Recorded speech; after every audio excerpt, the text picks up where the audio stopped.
Hello, Sumo fans. We are back. January starting strong. I am, very biasedly super happy right now. I just got like a gift that I can hold on to for like a month and a half of dark days of February. Yeah, man. So I'm pumped. March has got a lot to live up to. It does. It's going to be rough, but it's going to live up to it, I think. There'll be some momentum. There'll be some certain things that some may or may little not happen. variables. Yeah. So, congratulations to Takakeisho. Your gambit paid off. Yes. You didn't pick Takakeisho and he won it. I deliberately did not pick Takakeisho in hopes that he would win. And it worked. Although I'm starting to wonder if I am a jinx, because look at what happened to Hoshoryu. I need to start picking people that they have no chance anyway, so maybe it'll be the reverse hex. Oh, yeah, it'll actually work if you pick them.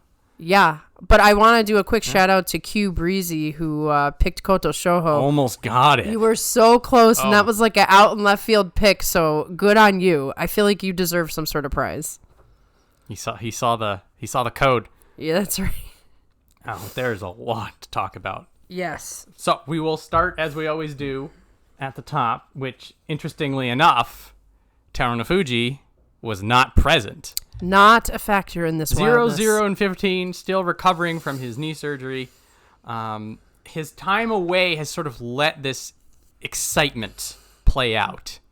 And I feel like this is very positive. Like in times past when we had the Kakuryu in and out, there were some lame duck kind of bashos that they were still good and things were interesting, but there wasn't enough fervor, interest in the lower stuff. The Ozekis were having trouble. It was the Goeido Takayasu kinds of troubles. There wasn't really anybody coming up that was ready. There were none of the fresh talent, so it was sort of like all the guys who were getting up there in age were left to fight it out while the Yokozunas were taking their breaks. Yeah. So the fact that there was one Ozeki and no Yokozunas, and it was still as good as it was.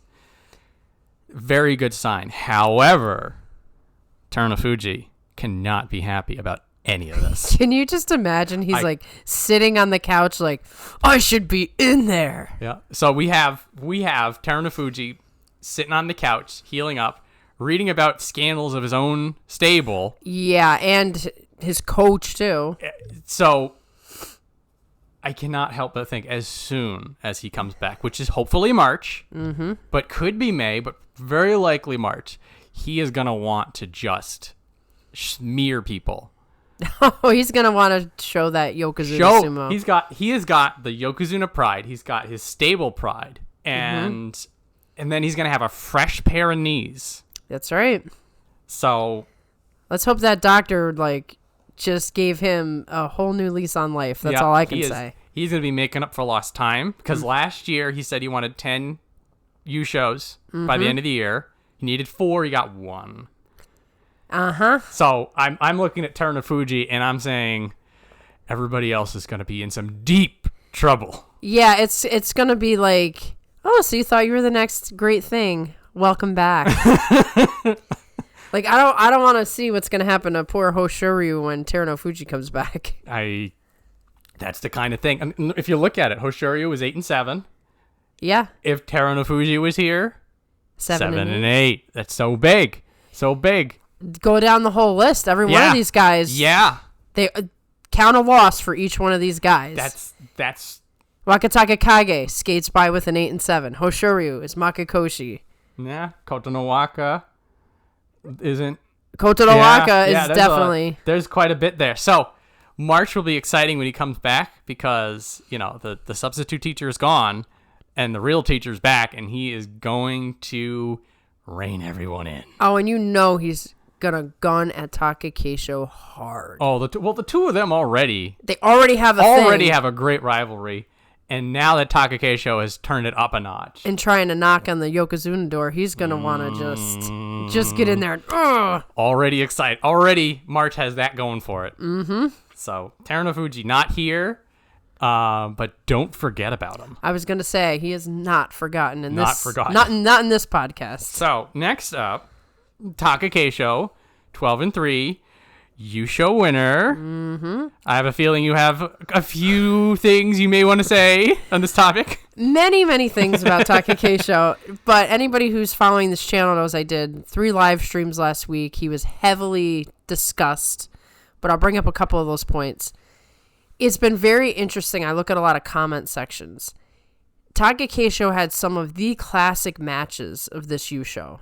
And they were all against Terunofuji's men, which makes this even more. That's a good point. I didn't think of There's that. Midorifuji and Nishikifuji. So, like, let's add that drama to the Terunofuji coming back thing. Beating up the kids from the dojo. Uh-huh. He's got to come back and, like, right some wrongs. So people were all of a sudden, because there's a lot of negativity about Takakeisho, and all of a sudden the Takakeisho stands came out, which I'm like, where have you been? I've been standing by myself for a long time now. But people were really fired up, even the naysayers, because he was breaking his nose every other day, and he had done what you had kept bringing up. He found a way to keep people off his belt. Yes. Like, everybody knew coming into a Takakeisho match, if I can either get underneath his thrusts, or if I can speed around him, as soon as I have his Mawashi, he's done. And now all of a sudden, Takakeisho's pulling throws out of nowhere. Oh my goodness! He was starting to work on it. Every once in a while, you'd see him do a belt thing. I think it was in November. He ended up doing a reverse throw on Kiribayama at the end. It was like the foreshadowing. It was like the preview. But now, I still remember Meisei gets in. Meisei does everything he needs to do. He gets in close. He eats the damage, gets the belt. Takakeisho's like, ha ha. I got you. And he just brute forces that arm lock throw and chucks Meisei, hundreds of pounds of powerful man, and he just ragdolls him. It was very shocking to me. I'm like, can Takakeisho do this without hurting his arm? Like, is he that strong? He was that strong. Like, on the replay, like, the throw, the technique itself wasn't quite there, but Takakeisho is just so strong that he's just like, I'm just going to grab you and spin in a circle, and you're going to come along for the ride. It's kind of like Tochinoshin. Like, Tochinoshin's had bad knees for years, but he's like, I'm still going to lift you. It's just going to happen. You just get onto it. And here's another thing. Every single time you fought another pusher thruster, he won. Tamawashi beat him. Daieisho, okay, that fight, one of the best fights. Yeah. There was some, like you had mentioned, he was in some brawls. This one is a really good one. Abi, this is a big fight. And this was a big fight. This was day 6. So this could have been the wrench in the works. Mm-hmm. And Abi's always been a problem for him. He beats Abi. When I saw that, I was like, maybe, just maybe, this is going to be... Little chance. Big fight against Onosho. You could see the dejection in Onosho. But Onosho headbutted Takakeisho in the face. Like, full on. That's when the nose broke wide open. And Takakeisho launched him like he was Tobizaru. Oh my god! Like this fight, the intensity. You know that they do that thing that people who are really into it, they wait and they stare at each other for a bit. I love it. Talking about this was going on. The stare down was the most intense with Onosho, but Takakeisho was trying to exert the Ozeki force this whole tournament. You could tell that he was trying to prove everybody wrong, because the truth of the matter is the commentators don't believe in him. A lot of the fans don't believe in him. Hakuho doesn't believe in him. Legit points. No one's saying anything that isn't true. But Takakeisho's like, well, it's still my life, and I'm going to prove it. So everything he did seems very, very strategic, from the interviews that he did before the tournament, where he directly quoted something from Hakuho. If you're paying attention to Hakuho, you will know that he directly addressed something that Hakuho said, which was, Hakuho had said, you don't know what it's like to be a Yokozuna until you are one. And Takakeisho says, I don't know what it's like to be a Yokozuna, so I want to find out. So he's very strategically also trying to exert the Ozeki aura, because if you don't have the aura, well, you definitely not going to have it with Yokozuna. So you just saw a very different Takakeisho in a lot of ways, like a leveled up. And how many times have we actually seen any of these lower guys do what we've been begging them to do, which is dig deep and go to the next level? So no matter what happens with Takakeisho in the Yokozuna bid, he gave us pretty much everything he could, and we're just going to have to see, does he have even more? The in terms of the white belt, I think so. He had 2 Yusho equivalent performances. He had the November, he was in the playoff, and then this one he got the cup for real. I think the 12-3 is going to make them give a pass. And it was sort of already implied in some of the news and stuff like that. Yeah, you had some NHK commentators who were like, "Oh, this is so great because if he wins the Yusho in March, he's all set." And usually they've got somebody whispering in their ear. Yep. Then I was going through a comment section and somebody said that oh my God, it's so hard for me to say his name. Sadanoumi actually said no paperwork had been filed. He said that right after the match was over. And we know in times past with the Mitakeumi promotion, the Terunofuji promotions, they were talking about that 30 seconds after the match was over. It's interesting to me because the same exact thing happened to Takakeisho as Ozeki. He actually had gotten the 33 wins, and they made him fight another tournament, and they made him fight Tochinoshin on the last day, and it was basically if he beat him, he'd take his spot, and that's what happened. This is Takakeisho's life, period. For better, for worse, whether it's fair or not fair, it probably is fair. Yeah. He's got to gun it out harder than anybody, but he keeps rising to the challenge. So even if he is not the Yokozuna that you want, if he keeps giving the leveled up performances, he deserves it. Yeah. Period. This is the other side of the coin. So we're talking about Terunofuji coming back, wanting to right the wrongs against him and his stable and the reputation. And now we have Takakeisho going into March. If he gets a second cup, I think even if it's another 12-3, if he's got the 2 cups, you can't say no to him anymore. You can't. You've put a lot of guys out there like Takayasu, going to Ozeki without ever winning a Yusho. Terunofuji got the equivalent in a Yusho, I'm pretty sure. They didn't make him do 2 Yusho in a row. Granted, after that, he just went through and beat everybody over and over again, so there was no doubt about Terunofuji. But with Takakeisho, if he's got a Yusho equivalent and 2 Yusho, you got to give it to him. Got to give it to him. And what I was saying on one of the live streams is, I understand everybody's hesitation, and I had it too, which is, okay, he gets promoted to Yokozuna, but he's not really Yokozuna quality, and then he has to retire. At first, that was something that worried me. And then I watched this tournament, and I thought, wait a minute. Look at how rough Takakeisho's style is. How long of a career is he even going to have?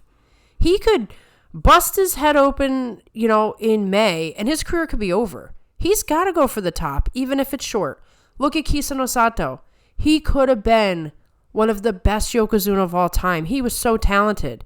Hurts his shoulder, and it's done. It's all gone. Nothing is guaranteed. So you might as well go for everything, and who cares what people say? But he's got to do the work, as we always say on this channel. Flip side of the coin right below him, Hoshoryu. This close to an Ozeki run, sprains his ankle. It's all gone. Yep. It's all gone. That's that underlying just the harshness of reality that goes through sumo. And so it's up to Takakeisho to do something in March now. Mm-hmm. And final point, Takakeisho has shaken his January curse. Yes. What a big difference. People, like when he got the Yusho equivalent, and people were like, we were coming into January, and they're like, if he gets another Yusho, he could be Yokozuna. And I'm like, guys, let's get a Kachikoshi first. Right. Remember what happened last time? Yeah. So we were right here when he got the 7, 8, and 1 right around here. I'm like, okay, now we can talk about it. And then he beats Abi. I'm like, oh, maybe we're not cursed. And then around here we're like, Nishikifuji, Sadanoumi beats them. It's like, okay, maybe he'll do the Yusho. And then he throws Meisei. I'm like, oh. That for me was when I was like, okay, I think he's going to win. But of course, I'm never going to be super confident because sumo is sumo. It went down to the last day. Imagine if Koto Shoho did some crazy nonsense. He could have. I worried about Hanka's from either of the. I didn't think Takakeisho would Hanka because at this point with him trying to build up a Yokozuna resume, I don't think you're going to see one of those. If he won with a Hanka, still, they would not have given it to him. No, so he has no choice, and even next tournament, he's going to have to go full bore. Because they don't have any faith in him, which might be fair, like I said, but that means he can't be hanking. But Koto Shoho, would anybody have faulted him for it? No. So I'm sitting there in absolute, because I was watching the live feed. I'm sitting there in absolute terror for 5 minutes. And I'm like, what's going to happen? I almost wanted to close my eyes at the Tachi-ai. So good on Koto Shoujo. We'll get to him, but for going straight in and fighting it out and showing what the future of sumo looks like. And puncher's chance, I'd say. He had a puncher's chance. I expected sort of like what happened to Sadanoumi, and that Sadanoumi just gets hit off the Tachi-ai and gets launched. I thought it was. I kind of thought that was what we were in for too. So I like when Koto Shoujo wasn't immediately demolished off the Tachi-ai, I'm like, oh, but then. Right, that's something we always had to worry about before the throws came in. And then, but worth noting, he does beat Koto Shoujo with a throw. Beautiful. Like that epitomizes everything. Last day goes for the throw because he knows it'll work. It's not in his wheelhouse, but he's just like, this is what I need to do to beat him. Yeah. It's done. Actually, I want to make one more point. I swear I'm done after that. I found it really strange, and I don't know if I'll ever know the answer.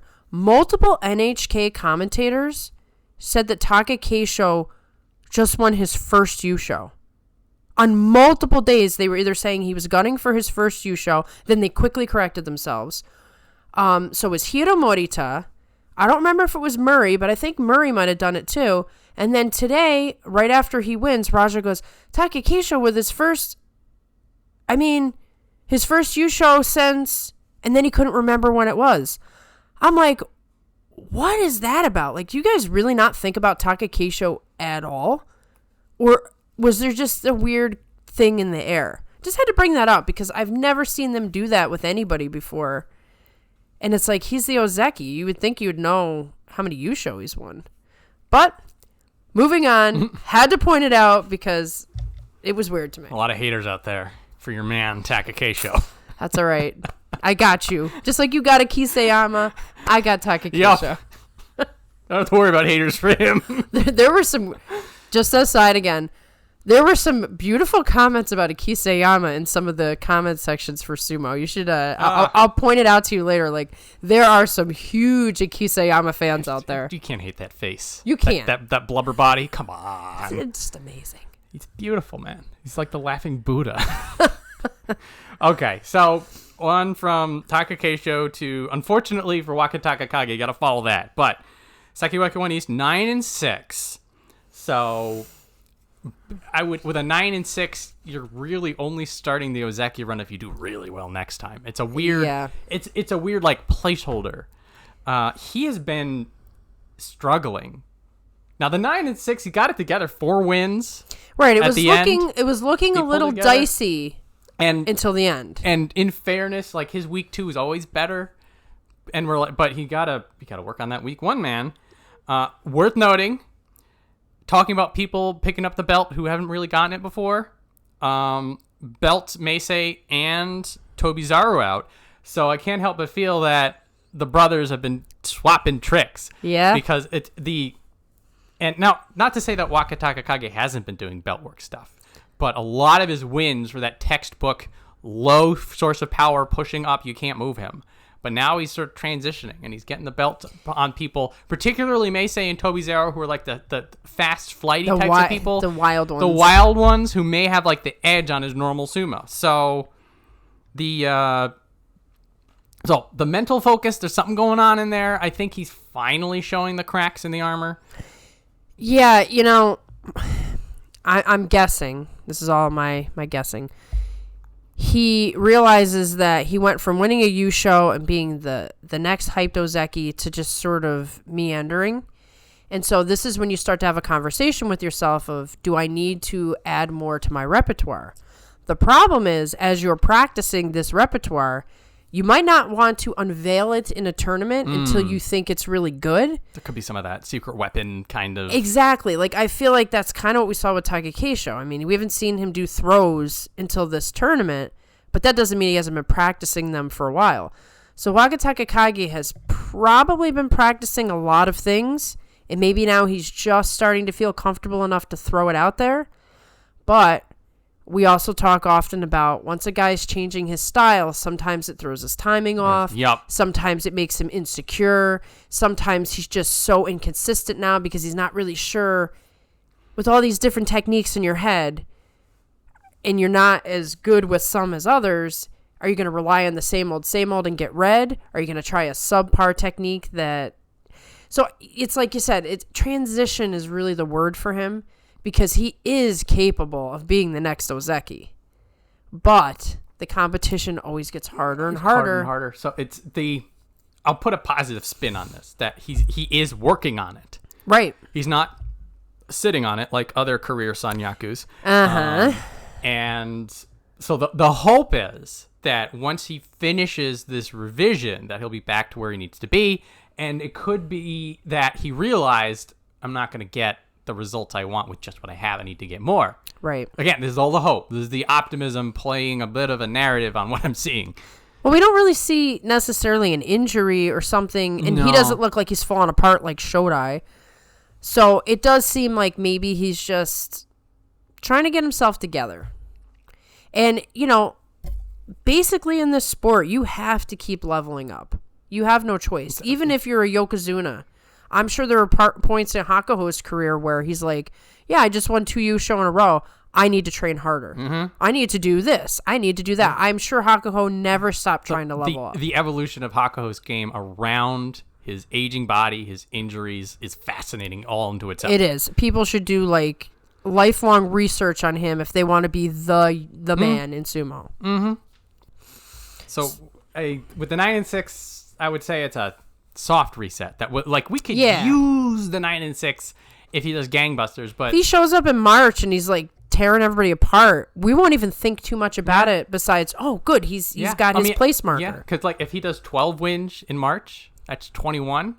So then another 12 in May, and you can use the 9 and 6. But then he needs those. He needs that kind of performance that if he's still working on it, this probably... Right, we might not be there yet. Might not be there yet. Might start the Ozeki run in March, maybe. Maybe start in March.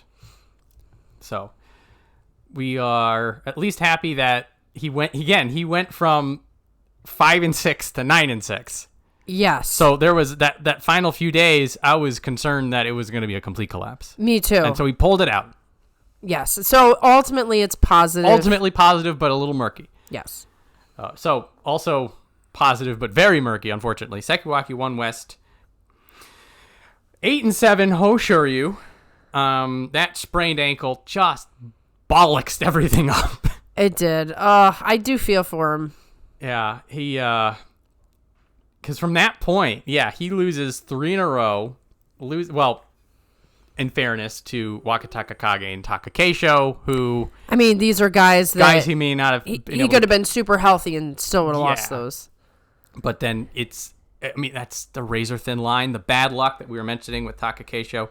But the good news is for Hoshoryu is that when he won and when he was on, that first week, that 4-0 that he had... He looked really good. He had picked up right where he had left off with the 11-4 in November. So we're he kept the momentum.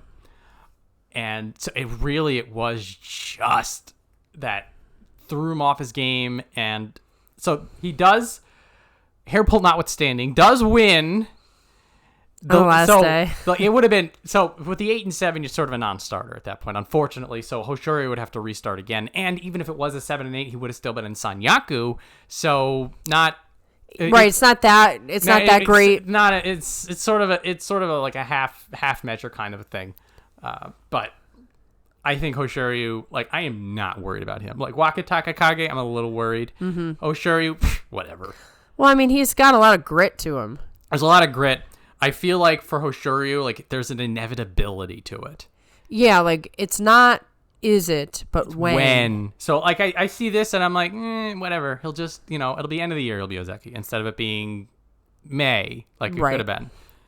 Or March, it could have been. It could have. I know. We're really dying for some new Ozeki here. So I'm looking at this. I'm just like July, September, November. That's when he'll get it. So, but that ankle does have to heal. I mean, he's got sprains are usually not a big deal. When he angrily waved the wheelchair away, I was just like, was that not a moment? I love that. I do love it when. When they keep the camera on it, because understandably, when somebody's injured and they're going away, that you got to keep an eye on them. And he was very tender on it. He was limping on it, and when they limp off, that's when you're not sure. Yeah. But so he was limping off. Like, I feel like if he was struggling with it, he would have just been he would have just walked past it. But he saw that wheelchair. He's just like, no. It would have been funny if he like kicked it over. I would. Could have. With the bad ankle. Yeah. It was just like a flail. Like, angry. It's like, how dare you bring a wheelchair? Yeah, I am not hurt. I know. So I saw that. I'm like, he's fine. Right. He has enough vigor in him. Yeah. Though I have to say, he is such a polarized wrestler. There are people that love him and would die for him, and there are people that are like, he is so arrogant. I can't stand him. Those hankas. And, typically, maybe I would fall in that camp. But I find him so amusing.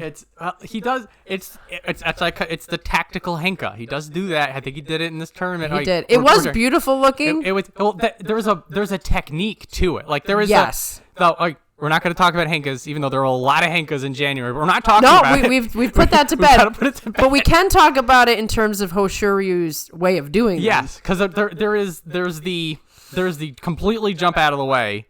But then, like, there's the Mongolian, like, catch you like a fish. Catch you, yes. Like the Haramufuji henka, yeah. He did it perfect. He would move to the side, he gets the belt, so it's like a throw. Yeah. But it's sort of a gotcha kind of a thing. There is a beauty to it, I'll say. There is, whether you like it or not, and we already know the opinions out there. But with that said, as much as it might irritate some people, and he might irritate some people, that is a good thing. He's got personality, which means he is perfect for being an upper-ranked guy. Hilarious that people are down on Hoshoryu. I know. They're like, I can see why. He's so arrogant. I can't stand him. And it's like, yeah, but that's what you want in a Yokozuna, isn't it? Well, you do, like you said, it's the personality. You need personality for these upper ranks. You need to be a kind of a person that people talk about. Think about this for a second. The two most recent Ozeki. Would you say Mitakeumi or Shodai have much personality? They're doughy. I'm sorry, that's funny. It's true. Their personality is being friendly, which is, I would say, not a bad thing. It's not a bad thing. We're not looking for more Asashoryu. No, we don't need that level of ridiculousness. But I feel like you got to have some edge. You got to have some grit. And you have to have something that makes people say, ugh. Even if they're rooting against you. Like if Hoshoryu is the next Yokozuna and everyone's like, I hate that guy. I hope they beat him. Yeah. And everybody hates that guy.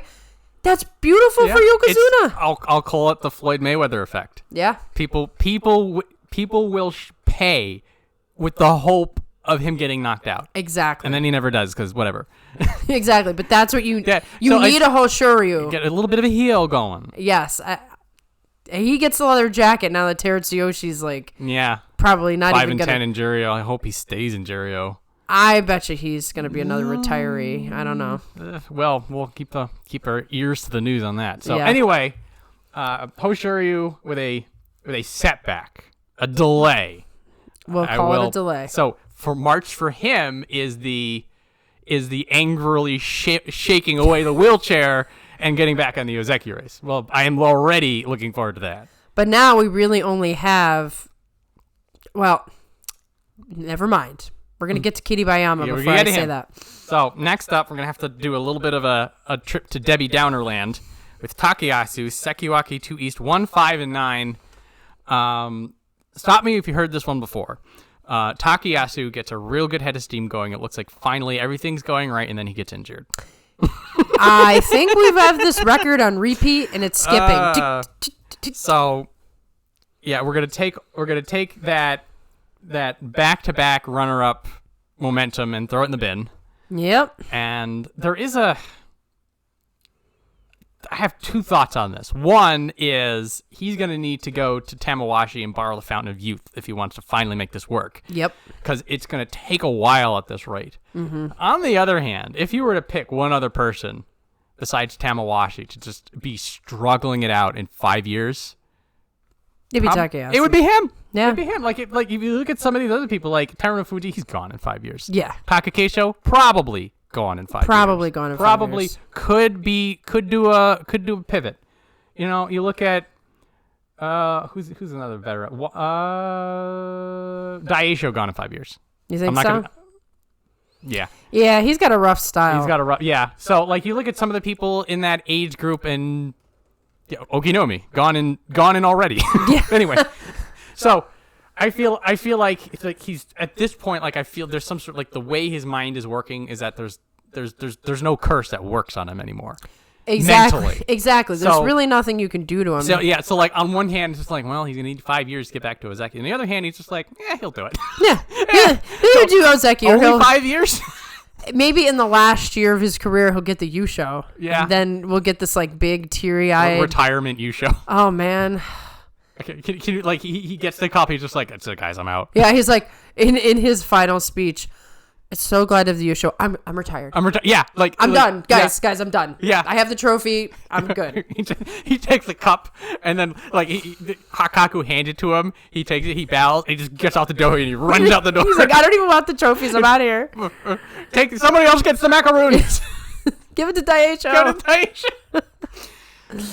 All right. So in any case, he'll be dumped down as a convenience for the complete mess that's the Sanyaku. Is that he'll be. Well, I mean, can I just say for a second, this whole Sanyaku 8 thing failed again. Well, every time they open, I know it was a little different this time, but every time they open the extra spots, it's not meant to be. There's a when they open it up, which with the intention of closing it back down later. True, and it just naturally it ebbs and flows, and it was I was surprised coming into this. I'm like, we have 8 Sanyaku slots. I thought we were gonna get rid of them, not add more. So from now, they'll be brutally cut this time. There's going to be space now. I think there's going to be 6, but now we're tapering now. We'll get back down to 4. Don't worry. Yeah. So speaking of getting back down to 4, Shodai 6 and 9, Sekiwaki 2 West. The king is dead. Long live the king. I'm not going to say. Oh, I guess I am going to say it. I'm so glad he botched it. Yeah. I'm so glad. Here's the thing. So he's 2 and 6 right here, which sadly is, I think, the exact number I thought it was going to be. Mm-hmm. And he gets knocked out on Wakamotoharu. He like slumps down. It's a double Eeyore. Mm-hmm. He feels this one in his bone. And then he wins the next 4. And this is some of the best Shodai Sumo we've seen in years. Yep. He didn't want it. He wanted it. Like you can tell because this loss really hit him. Yeah. So he didn't want to lose. But this is what we were talking about. Like, there's the 2 mindsets. There's the I want to win and the I don't want to lose. Exactly. Shodai, now that the pressure's off, fights great right here. Yep. Shows you why he got promoted in the first place. Yes. And so we don't want to be down on people. Like, we don't want to throw bad. No. We don't want to be like, I hope he loses. Because that's not the mindset. That's not the mindset here. Like, we want them all to do well. We want them to, we want them to be happy. Like, yeah. we want I think ultimately that's where it comes from, yes. is that we like everybody, so we want them all to have what they can have. We want them to be happy on day 16 as well as day 15. Right. But that being said, now that Shodai's not Ozeki, he's going to have some great stuff, and I cannot wait. Yeah, let's get back to good Shodai Sumo, he's affecting the Yusho race. Maybe he picks up some more Yusho. He can't handle the pressure of Ozeki, and that's just reality. Yeah. I'm looking at him, I'm thinking the same thing. It's like, maybe he can get another cup now that he's not Ozeki. Maybe he can... maybe he can have some fun. Maybe we'll see some smiles. Some he might throw March completely out of whack. He could, dude. Imagine. Okay, Ozeki Shodai gonna have struggles everywhere. Regular Sanyaku Shodai beats Terunofuji. Exactly. I want to see it now. I think we can all kind of just breathe a little easier. Although he did lose Yutakeyama to retirement, so he doesn't necessarily have a training partner in his stable. He's going to have to seek it out. But it's like for now, it's a new adventure. Right. It's Who just cares? like the pressure's off. Just go fight, have fun. Enjoy sumo. Enjoy it. I feel like this is the moment that we've all been waiting for. Everyone, including Shodai. So that'll be now with the 6 and 9. He's probably going to get kicked out of Sanyaku. Oh, absolutely. And he'll be a Megashira man, which only makes it better. Exactly. That's why he's going to win a Yusho now. He's going to be he'll be like 2 East, 2 West, double-digit wins, making it look easy, having fun. When he loses, he'll be like, oh well. Yeah. Oh well, they got me, guys. No, sorry, it was an off day today. It'll be that kind of that Akisiyama. Yeah. Going back to him, you go to Akisiyama, it's like he loses, it's like, oh yeah, he got me today. Exactly. Completely no pressure. Just we'll see the smile come back. I can't wait to see Sho back. And then maybe he goes. Maybe he gets Ozeki again. Maybe it turns it all around. You never know. You never know. So, anyway. Nice. Farewell, Shodai. Farewell, Shodai. I can't wait to see you again. So, onto a less weird and black humor positivity. Kiribayama, Kamashubi 1 East, 11-4, and now the holder of the best Ozeki run at present. It came out of nowhere. He was 8-7 in November, and we were like, he's just getting ready for Sanyaku. He's getting ready for we told him, give him time. Yep. He's not ready yet, and then he gets an 11-4, and he gets the technique prize. He's sort of he's slowly doing what he has to do. Some guys seem like they're in a hurry, like Hoshoryu. It's like, I need it tomorrow. He does need it tomorrow. He does now, but like he had a little bit of time when he first came up and he was looking so dynamic. Kiribayama has always acted as if he has nothing but time. He's patient. He knows the results will follow. Right, so it's almost like he's the guy who studies for 20 hours before an exam and says, well, maybe not this exam, but the next exam, like the final, I'm getting 100 on. This one, I just don't know quite enough, but I'm going to keep grinding out. That's him. You know, and he has Kakuryu showing him, and I can see Kakuryu in his sumo. It's coming out more and more. The big things are his wins against the people up top. Fights Kotonowaka, another belt mind strategist. Always a fun watch them. Beats Takakeisho. That was a huge win. And it was an excellent win, too. Yeah, it wasn't some fluky win. Yeah, the thing is that these are all of these wins. He also beats Wakatakakage, but he has his problems. But I'm still giving it to him. It was the fight against Midorifuji, I think, that really caught my attention. Because when people fight Midorifuji, and this was the case, we'll talk about him, like it's a lot of like brute force, usually. But for Kiribayama, like he took his time. It was tactical. He stayed low, like super low. And then he fought Midorifuji like on Midorifuji's own terms and beat him. So there's the mind. There's always been the mind with Kiribayama. And that's not to say that the other guys don't have a mind, but you can just see him as like the thinking man. And now, unfortunately for him, now everybody's going to be looking at him to perform. The spotlight's always moving in Sanyaku. It is. This spotlight is like all over the place. So for Kiribayama, first off, like he is now amusingly passed both Wakatakakage and Hoshoryu out of nowhere. The Ozeki bit. Nobody sees it coming. Yeah, we all knew he had it in him, but we're like, oh, this is fast. I'm cautiously optimistic. I don't want I feel like everybody's gonna go to him. They'll be like, he's now the next one. I'm like, shh. Stop saying. Let him. Nobody is the next one. No one's the next one. The more you do this, the longer we're going to have to wait. And I am tired of waiting. Oh, God. Just let the boy fight. But 11-4 also makes him Yusha runner-up. Yes. So we look at this. We look at this when we're doing the preview show in the end of February, early March. And we'll be like, oh, he was a win away. I know. He was right in there and nobody even noticed it. Yeah, it's because all of his losses were in the beginning. Right. That's what happens when a guy like really falls apart in the first week. You forget about him by the second week. Yeah. So like we're talking like all of it was the zero. It was the 0 loss, the 1 loss, the 2 loss, and then it became the 3 loss. Right. But he got all his losses early on, so he was never on any of those leaderboards. And then at the end of the result, we're like, oh, he was a hair's breadth. That's right. So, Kiribayama really looking good. So, good news also. We have broken the Sanyaku curse on both of our newbies. Interesting. Kotonowaka did the exact same thing where, like, it looked like this tournament was not going to be his tournament. 0-4. Kotonowaka, Kamasubi, 1 West, 8-7, squeaks it by with this 3-win streak in the end. Goes down to the wire. I did that thing in my notes that I'm like, maybe he does it, maybe he doesn't. Right. So, this is a rough. Now, I mean, if you look at this, when you start off 0-4, immediately people are going to stop looking at you. Pressure's on. So he does lose to Kiribayama, to Hoshoryu, to Abi. Abi was on fire. Right, he was in Murderer's Row.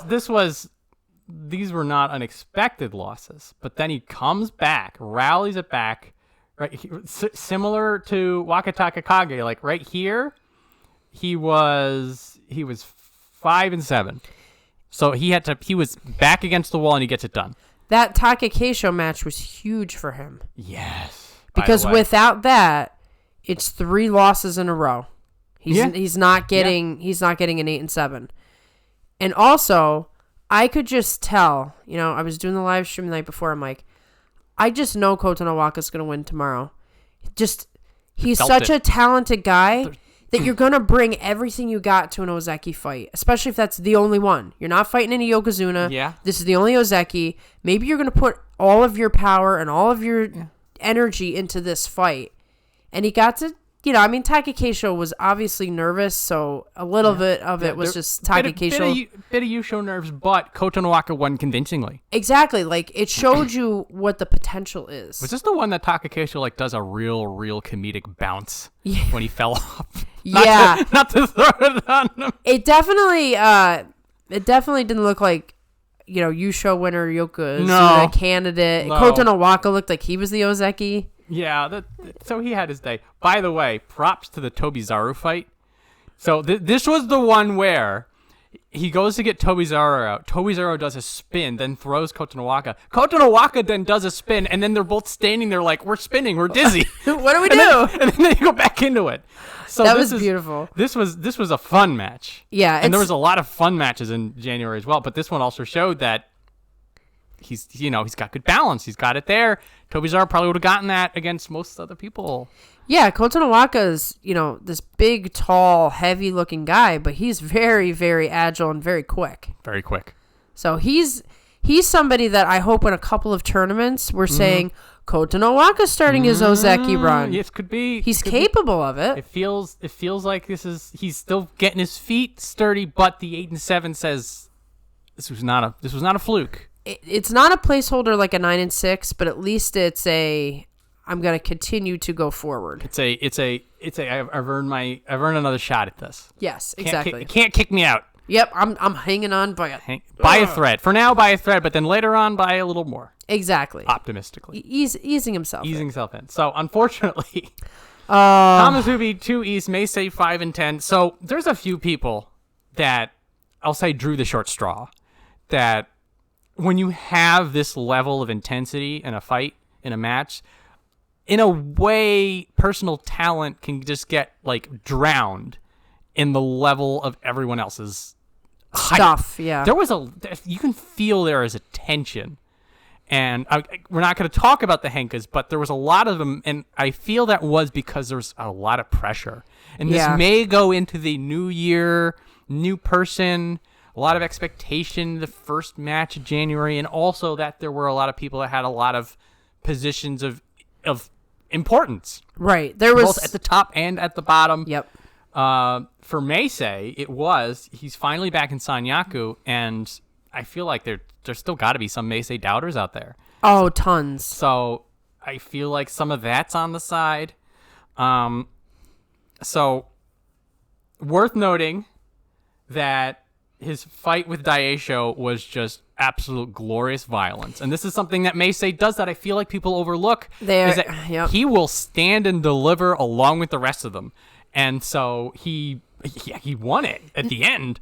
Now that actually was a pivotal loss for Daieisho. Daieisho was in the Yusho race at that point. I know it's early, so it's not technically he was in the Yusho race, but we're in the second week. Daieisho loses that match to Meisei, and look he's 10-5. Yeah. That match kind of derailed Daieisho a little bit. Once he got the loss to Meisei, he fell off. He got it back together, but now it was too late. So I started a Meisei spoiler counter, and unfortunately, I should have started it sooner because he only got one. But he spoiled Daieisho's tournament for sure. Yeah. He also does have a really good aggression win against Shodai. I'll say finger quotes Ozeki Shodai. This was pre no pressure. Waki. Yeah, Ozeki Waki. Also, sort of if he had fought Shodai after Shodai got 6 losses, Meisei might have lost. Right, exactly. So he was also you can tell some people they really want to win. There was a loss that he punches the ground. He's I wanted that one. Also, there's a couple people that had really epic matches that ended up as Torinaushis, the redos. Yeah. And then someone loses the Torinaushi. He was the one who lost the Torinaushi. Him and Wakamotoharu had a great match. Goes to the replay. Wakamotoharu runs him out immediately. And that was all the way on day 4 when he was 0-4. Those are always the hardest. That's so Meisei, I feel like some of this was just again, someone has to lose. Right, and there's going to be some other guys we're going to talk about with this, but there was at least 3 guys I can think of whose records look horrible, but it doesn't capture not capture their sumo. They weren't they weren't dogging it and like barely winning. They were losing these close, hard-fought matches, and it just feels like, man, they should have had some more reward for that effort. Does. So this is what's so frustrating about Meisei is you look at the 5 of 10, you're like, back down you go. It's like, man, he was so close. Right, it didn't seem like someone who puts that much into it. Yeah, it was an A for effort, and then at this point an F for results, which is that's the nature of it. The nature of sumo, once again, as we like to say. So we're almost all this time we're still in Sanyaku because there's so many of them. Kamasubi 2 West, Wakamotoharu 9-6. Once again, the curse is broken. I'm gonna say the curse has been blown wide open. So hilarious that we were like, okay, we don't know about Wakamoto. Now I picked him to win. I felt like this was the perfect moment for him. I'm going to take credit that he got Kachikoshi. I will say this. I still think it was a good pick.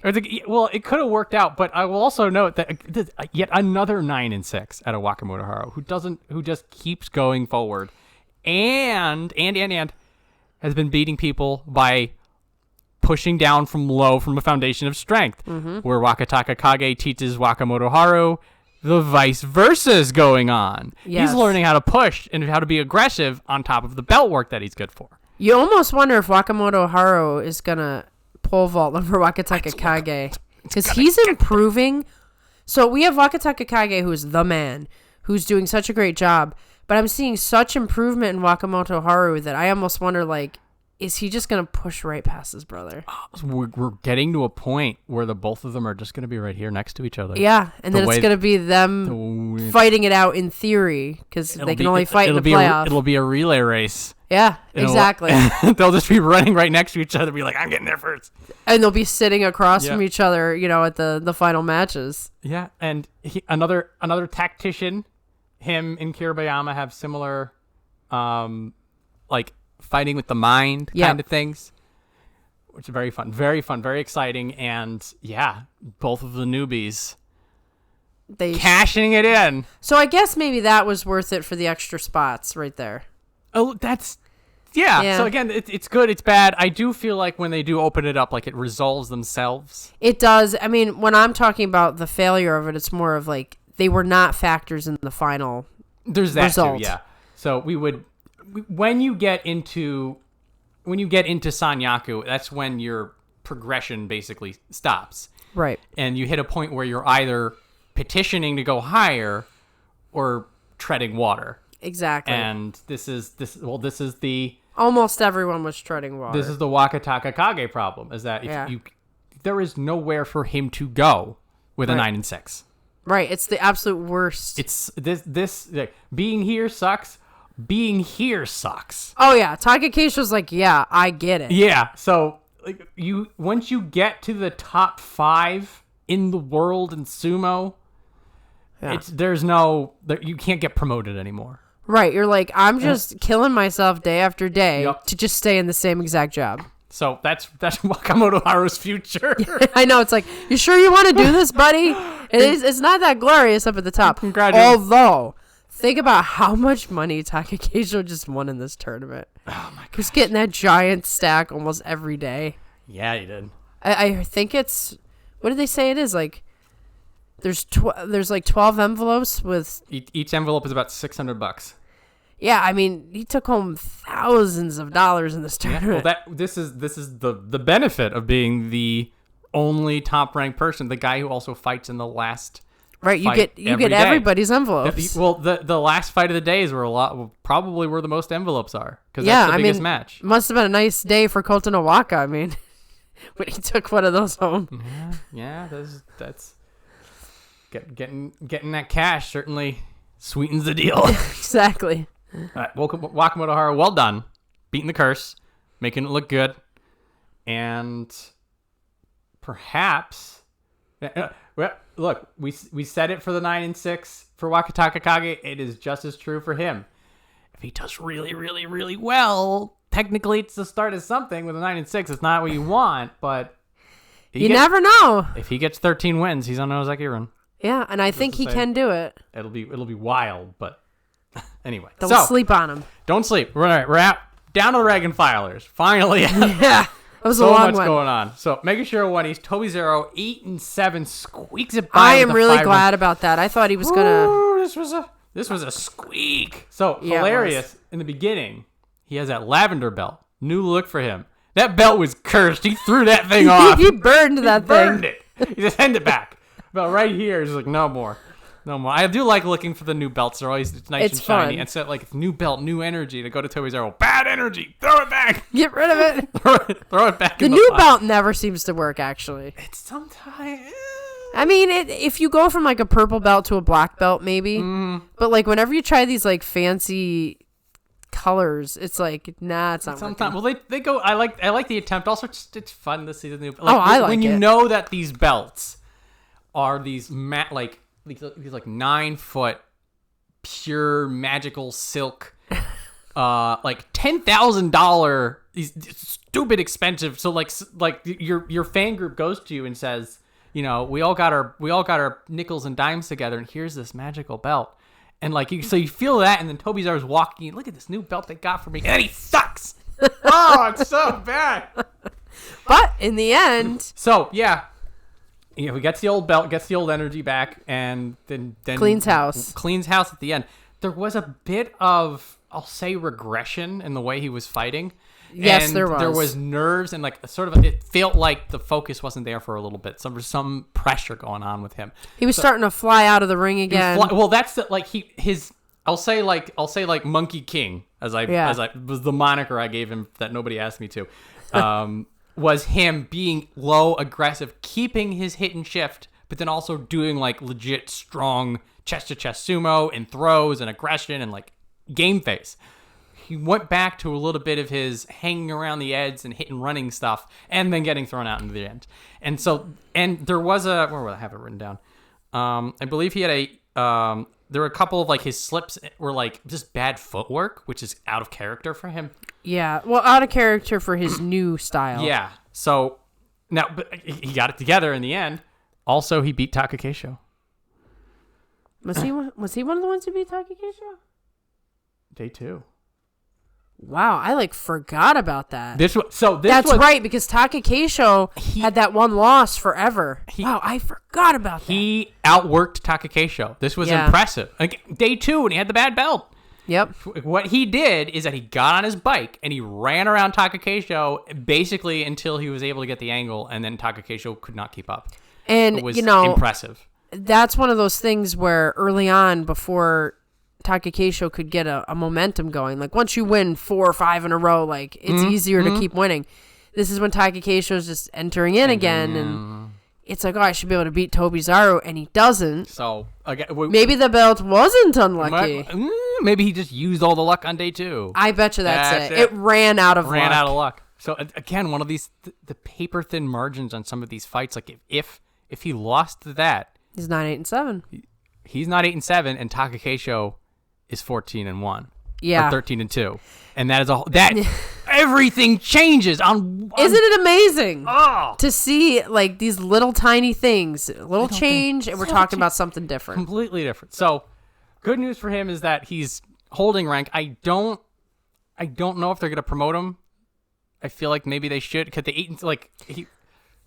Well, I mean, Meisei is going to go. Yeah. Well, so in terms of room, Takayasu's gone. Shodai's gone. Meisei's gone.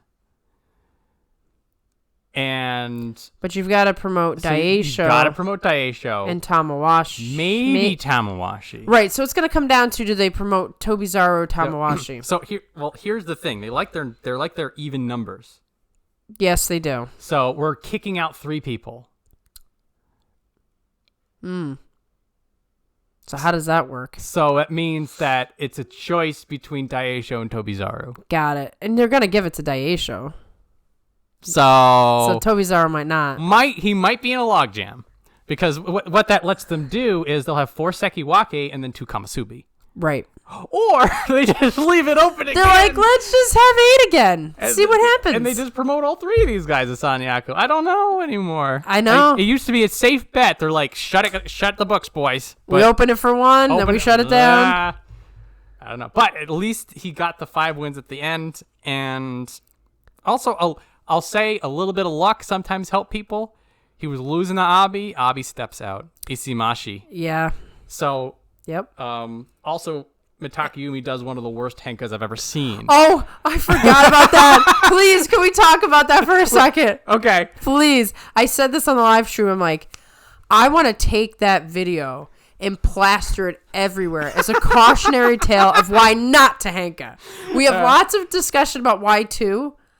Tobizaru made Mitakeumi look like a fool. Oh my god! So I wish no ill will, but I laughed so hard, and I rewatched the video many times. So this is. I will say that sometimes a little bit of luck can go a long way because Abi had him, and then Abi screwed up, and then Mitakeumi did that comedic weird lumber, and then Tobizaru was like, catches him in midair, runs him out. I almost for a second was like, wait a minute, are people betting on sumo again? Like, what was that?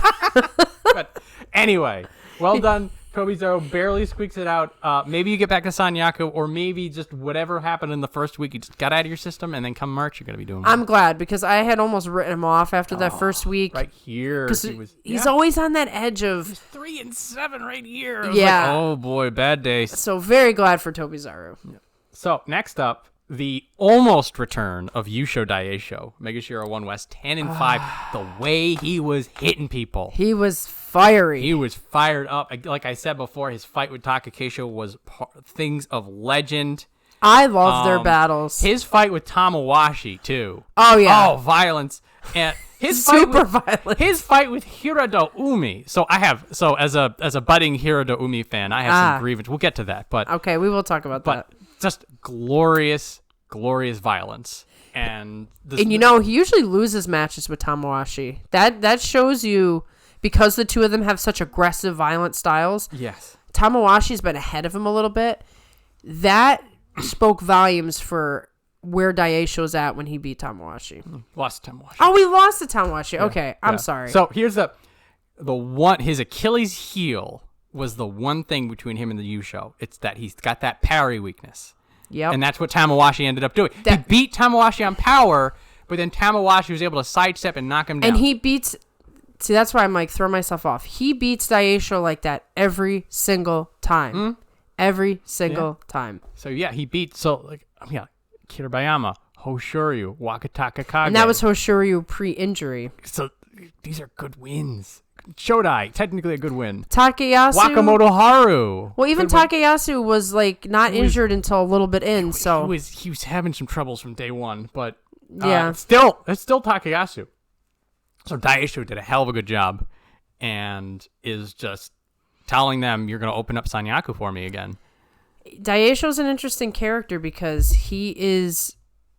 There was a lot of talk, if you were watching any of the NHK feeds, about the pushing thrusting, because everyone was talking about potential Takakeisho Yokozuna, and they kept talking about how it's really hard for pusher thrusters to be Yokozuna because they have to have their rhythm perfect. Mm-hmm. And that is the case for Daieisho, is like, he's just so good that he doesn't belong in Maegashira, but the rhythm is up and down like a roller coaster. So we're seeing like the high point Daieisho right now. He's probably going back to Sanyaku. I can't see why he wouldn't. It'd be hard to deny him with that. So the question will be, will we see the down again? Or can he put a couple together? He needs to shore up the weaknesses at this point. Like, his strengths are there. Now when the power's gone, then everything's gone, which is the case for pusher thrusters. Yep. But what a good showing for him. Seeing like when all the gears are turning, when all the cylinders are going for Daieisho, there's no stopping him. There's not. There is no stopping him unless you're Takakeisho. Yeah, I mean, but the two of them, the way Daieisho fights, you think he's just gonna take Takakeisho's head off. There's nothing he can do about it. Right. I almost wonder if Takakeisho's familiarity with Daieisho is the reason that they always lose, just because Takakeisho might just have him read.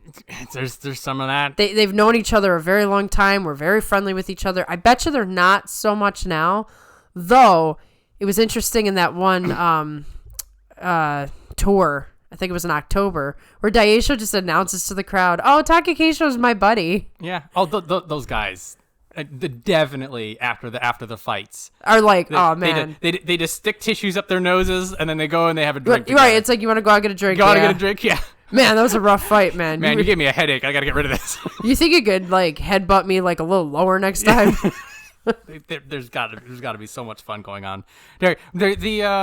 When Chris Sumo did the Jungyos again, like you could see Daieisho and Takakeisho hang out with each other, both of them laughing. Oh yeah, but although it's funny because Daieisho was a very out there guy, smiling, laughing, friends with everybody, and Takakeisho's just trying to hold the hold it and he's failing. Like, no, I'm a serious Ozeki, and Daieisho's like, no, you're not. Remember we were playing that video game? I love Daieisho. I love this stuff. He does so well. So we'll see. March. Who knows for Daieisho? It's one of those things. It's he's on, he's off. He's on, he's off. Like, who cares? It's Daieisho. But he always puts on a match. Oh, bless him. Maybe he's gonna beat Tamawashi next time. Oh, next time he'll fight like he wants to. He'll never dog it. Great transition. Mitakeumi, Megashiro 2E, 7 and 8. So still has a smothering power. So like the shades of the Mitakeumi that we want. Yeah. Was in there today. A very, very, very telling thing for me. He beats Kotonowaka, by the way, which is a good. Kotonowaka is not dogging it. When he goes down to get the envelopes, there's that pause, and he very tenderly bends down. Yep. The last time I saw that to that extent was when Hakuho went to bend down to get the envelopes, and then he pulls out the next day with a knee injury. So you think it's a knee? Well, it's something going on with that lower body. It could be the ankle, could be the hips, probably the knees. Right. And so, like that, seeing that, I'm like, oh. You know, unfortunately for me, Takayumi, he had fought so hard for so long in Sanyaku, wanted Ozeki, got Ozeki. Ozeki is not for the faint at heart. Like, that's where you think about all the guys who left Ozeki, the injuries that knocked them out. So he was there for such a brief period of time, but that's where we've seen him get his first real significant injury, and he hasn't been the same since. Hasn't been the same. He did have and here's the problem with him is that there's a little bit of crying wolf. In a way. That's true. So like when he loses against Wakamotoharu, like he does the charge. Wakamotoharu does not go out because he's got a really good defense. Wakamotoharu charges him back, and Mitakeumi just like lets him run him out. Yeah. And like on that day back here, I'm sort of like, come on, Mitakeumi, push him a little harder. I got a little upset. And then like I'm seeing this win again, a win. He's 7 and 8. He did. Right. It's decent. Decent considering if he has a knee injury. Yes. So now I'm sort of looking, I'm like, maybe he's fighting through something. And I'm thinking back to like Midorifuji when he had his first come up. Yeah. And like the hernia thing. The hernia thing. We're like, God damn it, can't you take care of this? Come on. And then, you have no idea what's going on. And then you hear all that and you're just like, it just throws everything off. So I'm willing to give Mitakeumi a bye if he was legitimately injured. Like I said, I wouldn't be surprised. He got hurt when he was Ozeki. Yes. That's the injury is what really ended his Ozeki time. But the truth of the matter is, I've never seen him as a very aggressive fighter. So I just think now, once you get an injury like this, maybe it never quite heals. And you got to be able to fight through it. So Mitakeumi, like again, the 7 and 8 it's good for 2 East. Not good for a former Ozeki. No. But if he was fighting through something and just barely scraping it together, 7 and 8's not bad. Right, exactly. Yeah. So come March, I hope you get fixed. Yeah, hopefully it's not a significant Hopefully it's not thing. a significant. Hopefully it's not a Taka no show. I know, that guy. But so in any case, he's not rebounding. Mm-hmm. Not picking up the pieces. But he's not falling apart. So it's sort of like I'm doing a shrug right now. I'm like, right, that's all you can do. What can we get? I guess we'll just call it a wash and we'll try again in March. Exactly. So in any case, I hope because the positive spin is, if he is being held back by an injury, then those, those 7 wins where he had it together, that's a 10. That's 11. Maybe. Exactly. Maybe.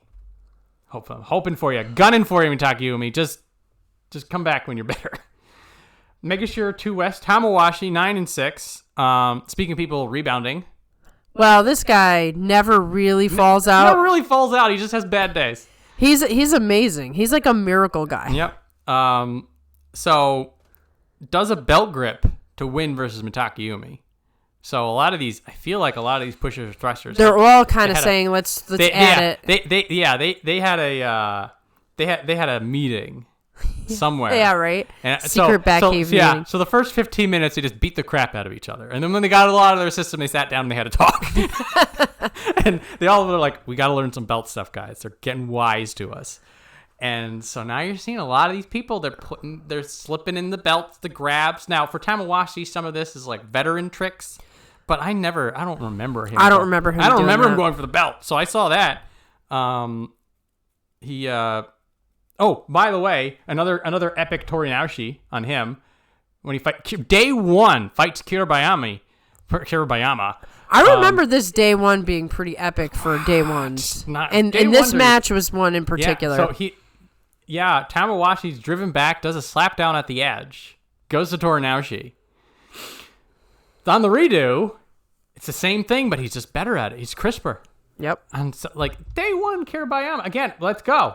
Let's say this was 11 now we have a 4-way tie. Everything in this show had these razor thin margins. These just one thing, everything could have been a free for all. Because you would think if you were to say Tamawashi and Kiribayama, who wins on a normal day? Kiribayama, right? So these little upsets, these little hiccups, these little it's so good. I was just going over all of the what ifs because normally it's not this close, or if it is this close, you're just like, well, then this would have happened. But right, exactly. You look at it and you say, well, this was destined to happen because this happened on this day. But this one is no. All these small matches in the beginning, it's like together. A Rubik's Cube. Yeah, in September when Tamawashi beats Takayasu on the last day, you're destined to be. No, you don't even bother with the what ifs. You're just it was just his time. Exactly. But for this, if that came down to a Kiribayama Takakeisho playoff, if it was a 3-way playoff with Kota Shoho thrown in there, we have something totally different. Completely. I'll say this though, Tamawashi is a beast of a man. I never want to see my favorites fighting him because he'll take your head off. He'll break your arm. He'll steamroll you out of the ring and he'll watch you crumple and just get back in the ring. And he's an old school guy. Old school. And time is running out for him in terms of how many more years can he really fight. I mean, well, the clock's against him, but 9-6. Oh yeah, the Sumo isn't against him. Nobody's told Tamawashi that. I think he's gonna fight till 45. He's the immortal golem remains. He is Cal Ripken. Yeah, Cal Ripken Jr. Yes, he is. So maybe trying to get back to Sanyaku. Definitely looking good. And again, just these little matches. He's just taking them. You sleep on it, too bad. Never sleep on Tamawashi. Yep, that's why they always say, 1 day at a time. 1 day at a time. So, speaking of 1 day at a time. Yikes! Abi, Megashare 3 East, 8-7. So this was cannot think of a more drastic turn. Right here, he's 5-0 and he's looking on fire. We're wow, God. He's gonna break the curse of first time Yusho winner, maybe winning another Yusho. We're right here, we're maybe he's gonna do it again. Maybe he's just out of hell, and then they have to give him Tsurugisho. I was wow, somebody really likes Abi because they gave him Tsurugisho. They had to feed him something that he can deal with, and Tsurugisho fought well. They were probably happy that they had Tsurugisho with the 7-7, so that they could they could do that. They could put their head in their hand and just say, "Oh no, it works." Yeah, oh no, Darwin fight, it's fine. Yeah, he earned it. Yeah, so. One good thing, a really good thing, and this is particularly in the first 5 days, Abi never pulled. Yes, this is true. We're that was his problem. It was Abi. Those pulls would be automatic losses. Abi plan A, push until they're out of the ring. Abi plan B, circle push and then pull. Push and then pull, panic. And so no pulling is good Abi. The problem now is he's getting outworked and outsmarted. So like a lot of these people, like Midorifuji, Ryuden, Kiribayama. I mean, first off, these are all really good people, right here. Oh, we beat Ryuden. Never mind. Like this chunk right here. Well, first off, these are all the people above him that will be fighting later. But like the Endo fight for me was very telling. Mm-hmm. Endo gets inside, Abi can't deal with it. Well, we got to wonder two things with Abi, too. One, definitely fatigue is a factor. You do the whole Yusho tour. I actually saw a video of him at like this mall and everybody was swarming him. That's true. That is the Yusho exhaustion factor. Right. You get to train less, you're working harder, and the Yusho winners always say you don't get any sleep for like a whole month. That's one factor. Maybe a factor. Two, do you think maybe that elbow isn't 100%? Maybe it looked fine. It looks fine. It looked like I would say his problem now is that when you get high up, and in some cases not really that high up, like there are people that are able to figure him out. Right. Abi has a little bit. I wouldn't say we'll say it in the past now, but I wouldn't say he's as one-dimensional as Takakeisho, where you're like, all this dude can do is push you out in 5 seconds or we win.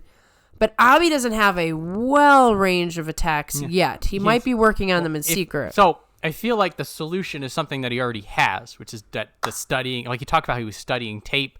Yep. And so that's probably something he really wasn't able to do because of the Yusho. Yeah, that might have been a factor. So he just needs to get back on the strategy bike. I think he'll be fine though. I'm not. Yeah. The fact that he was able to pull out of the tailspin at the very end was very telling. Absolutely. That 7-7, that'll crumple people. So yeah, the tempering expectations, but the 8-7 that's high up means that, as we'd expect, this is where he belongs. But yeah, this 5-0 that turned into I know what wild. I was just so disappointed as I watched those losses like stack up on. Yeah, because like right here, like it was like a 5-1. We're like, you can still work with that. 5-2. We're like, okay, I get it's 5 and I see 5-3. We're like, 5-4. Oh no! We're like, oh no! Is he even gonna stay in the rank? No. Get back to last day. So good. Oh, good to see Abi in form at least. Exactly. More to come on him. More to come. Unwritten future. Yes, I think he'll bounce back. Yeah, fine. So the answer to the question of the Fuji curse. Yes. Appears to be that it messed with people. And we're going to start with Midorifuji, Megashira 3 West 6-9. So removing the Fuji curse. Like for this match, this tournament for Midorifuji was like every single emotion you can feel for a small man sumo fighter. Mm-hmm. You had the highs, there were the lows. There was the oh no, don't do it moment. There was the inevitable do we give him a pass on Henka's moment. Everything. It was like a whirlwind tour. So like if you ever want to sit somebody down and be like, how does being a fan of a small sumo wrestler feel? Just show them these 15 days. Yes. And you will hit everything. Every single point. Every single point. So the new Kimarite of the day is Uchimuso, which is inner thigh propping twist down. That is when you're grappled with somebody, you push their thigh, the inside of their thigh, to knock their leg off balance, and then you pull them with your other hand to force them down. What a combination right there. Midorifuji's got the tricks, guys. He still got the tricks. Crazy fight against Hoshoryu. Hoshoryu aggressive, has him on the epic defenses, reverses it at the very end for a photo finish. Nothing that happens to Midorifuji after that point right here. I mean, he loses a whole bunch, but at this point, I'm just like, he won. Yeah. Like, he's got a 6-9, but he won. Well, I mean, it looked like, even though he lost those two matches with, Nishikigi. I want to make sure I said it right because I get Nishikigi and Nishikifuji messed up all now. the time I get it messed up. So, the losses with Nishikigi and Hokutofuji, those were kind of like real downers. Yeah, this is because it's like he could have beaten them guys, and I mean Hokutofuji is a wild card. I mean he's a battle, so I don't want to necessarily say he could have beaten him. Nishikigi, he's really, really out to prove something. But those are winnable fights for them, and it does change the whole course. Yep. Because that Takakeisho match, I mean, people will the mead halls of Valhalla will sing the songs of that fight. Oh my goodness! Again, so like Hoshoryu, one of the greatest matches, the reversal matches. You just know that him like getting one on Hoshoryu and knowing that Hoshoryu is just gonna burn up all night. Yep. And then this fight with Takakeisho, where he gives everything, he is cracking, standing, everything he had, and delivering. So like these two matches, just who cares about the rest of the tournament? Exactly, it's so good. This is actually what I was saying above, where with Meisei, the record does not tell the story, not even close. I mean, Midorifuji, he did have some real hard losses. This is the flip side. Like, when he lost, it was rough. I think 3 people did that armbar clamp on him. Yeah, and just sort of, like, flipped him. Like, picked up, like, there was one, might have been Hokutofuji, that did the clamp, and, like, it was raising him off the ground. All that pressure on your elbow. That was Shodai. It was Shodai. That was Shodai. Oh my God, Shodai did it too. This is where Shodai sort of woke up and was like, let me show you what I can do. What are you going to do with that? I mean, you don't want to break your arms, and that's the kind of stuff Tamawashi does. So, I mean, in a lot of ways, it's like what you said. It's small man sumo. Small man sumo epitomized. But boy, he's a brawler. I mean, to stay in that match with Takakeisho the way he did, he's a tough guy. Like, if after these 15 days you're not a fan of Midorifuji, there's something wrong with you. There is something wrong with you. Check your pulse. You may be dead. In fact, when I want to do some sumo recruitment, sumo fan recruitment, maybe I should just get those matches of Midorifuji and Hoshoryu and Takakeisho and say, here's sumo. Here's sumo. This is it. Here's our poster boy for being a complete and total badass. Especially because he's a small guy. Yeah. Like, you want to see the small guy, like, going toe-to-toe with the bigger guy. You do. Bless you, Midorifuji. I really hope that the rankings committee just don't touch you. I don't know. With Isegahama now out, they might actually want to be out to punish him. God, I don't care. Be like, your buddy isn't here to protect you anymore. Who knows? Are they spiteful? I don't care. I feel like Midorifuji doesn't care. Like this is the kind of it's that fighting anime. Like, a guy gets his butt kicked, he just stands up, brushes himself off. He's like, "Wow, that sucked. Guess I'm gonna get him harder next time." Get him harder next time. Oh, bless you, Midorifuji. So, on from Midorifuji to Nishikifuji. Megashira, not Midorifuji, 4 East, 4-11. Again, the Fuji effect is the big X factor here. I particularly think that this is less. So, first Makakoshi in the top division, and he gets this high up. Good news. I feel like this was all nerves for him. So, we had spoken about how potentially their mental state wasn't going to be there. Yep. So, it's not updated. We don't have this. We don't have the records. That's so weird. Okay, so I'm just gonna go. Well, if you go to the other, yeah, we gotta go back and forth. Okay. Yeah, we'll just go back and forth. So here's the thing. So Hokutofuji, he beats in November. He loses to in January. Ryuden, he beats in November. He loses to in January. On day one of all On day days. one. Nishikigi, Mitakeumi. Mitakeumi beats, loses to. Yeah. He loses to people he beat. Which shows you that he's just not that tells fully me there. This is nerves. This is that he's rattled. Either it could independent of his entire stable being upended. Pressure's finally gotten to him, and I feel like it didn't work out for him. Yeah. It didn't work out for him. Too much on his shoulders. And now some of it could be that he's finally high up enough. Right, where it's he is fighting. It's the toll. It's not just like I can't. Obviously, he went toe to toe with Takakeisho as well. Yes, he did. These were two. The Nishikifuji, Midorifuji were two of his best fights. So. But it's the accumulation of Takakeisho, Onosho, Hoshoryu, Shodai. Post demotion Shodai. Right, even Ura, because Ura's so unpredictable. There's a lot you have to put into that match. It's the accumulation of day after day. Oh, another tough guy. There's no off day where it's like, oh, I got that guy's number. Yes. And so there's a lack of focus. There's step up in competition. And the whole Fuji thing. So it finally all crashed down on him. Yeah, and we'll have to see if he can pick up the pieces or not. I imagine he will, but we don't know how deep the situation is. Optimistically, if they dump him back down to Megashira 5 to 10, he's fine in that range. So I feel like he will bounce back, but January was not his tournament. No. Someone's got to, like I said before, someone's got to lose. Somebody's going to have the bad tournament. Someone's going to have the bad tournament. Which, same note for Sadanoumi, Megashira 4 West, 6 and 9. We'd mentioned before that he had kept his rank at 4 West. And we're like, this is probably where he belongs. And now he gets a 6 and 9 in the exact same place. And I feel like this isn't him.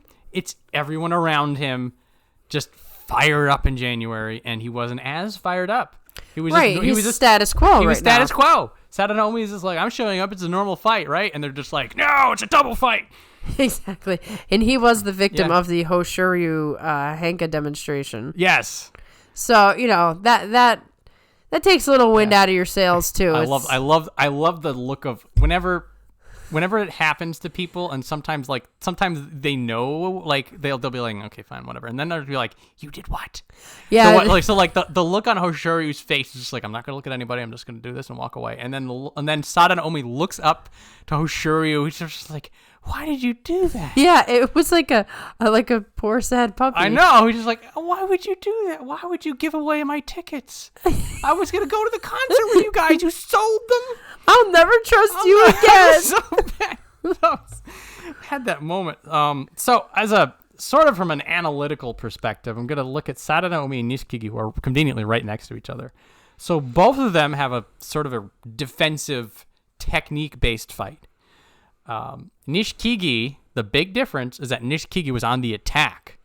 And he always is. Sadanoumi is a little bit more on the defense. He's a lot more reactive. So for Sadanoumi, he only I think there's a couple that he had to drive, but the majority of his wins were reacting to the other people. Right. And that works well and good for most of the time. But in January, when everybody's gunning.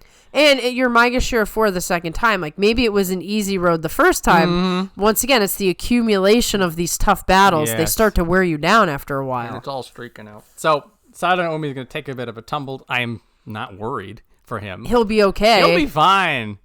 It's just like with Nishikifuji, like with Meisei, just not his tournament. Exactly. Sometimes you got to write it off. Yeah. You just got to walk away.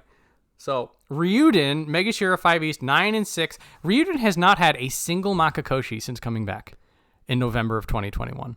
Wow. He has been on a streak of always doing well. But yet, has it been? Can you click on him? What have his records been? He's been doing good. This is a stack of them. So he comes back. Right here is his suspension. Yep. 7-0, Makushita Championship, not a problem. 6-1, Juryo Championship, doing well. Juryo Championship again. Yep. Double-digit wins, 9 and 6, and another 9 and 6. Yeah, so I mean, the 9 and 6, it's like he's almost stalling a little bit in a sense. He was so good prior to these 9 and 6s. I almost expect him to be way higher in rank. He's the higher up you get, the harder it gets. True.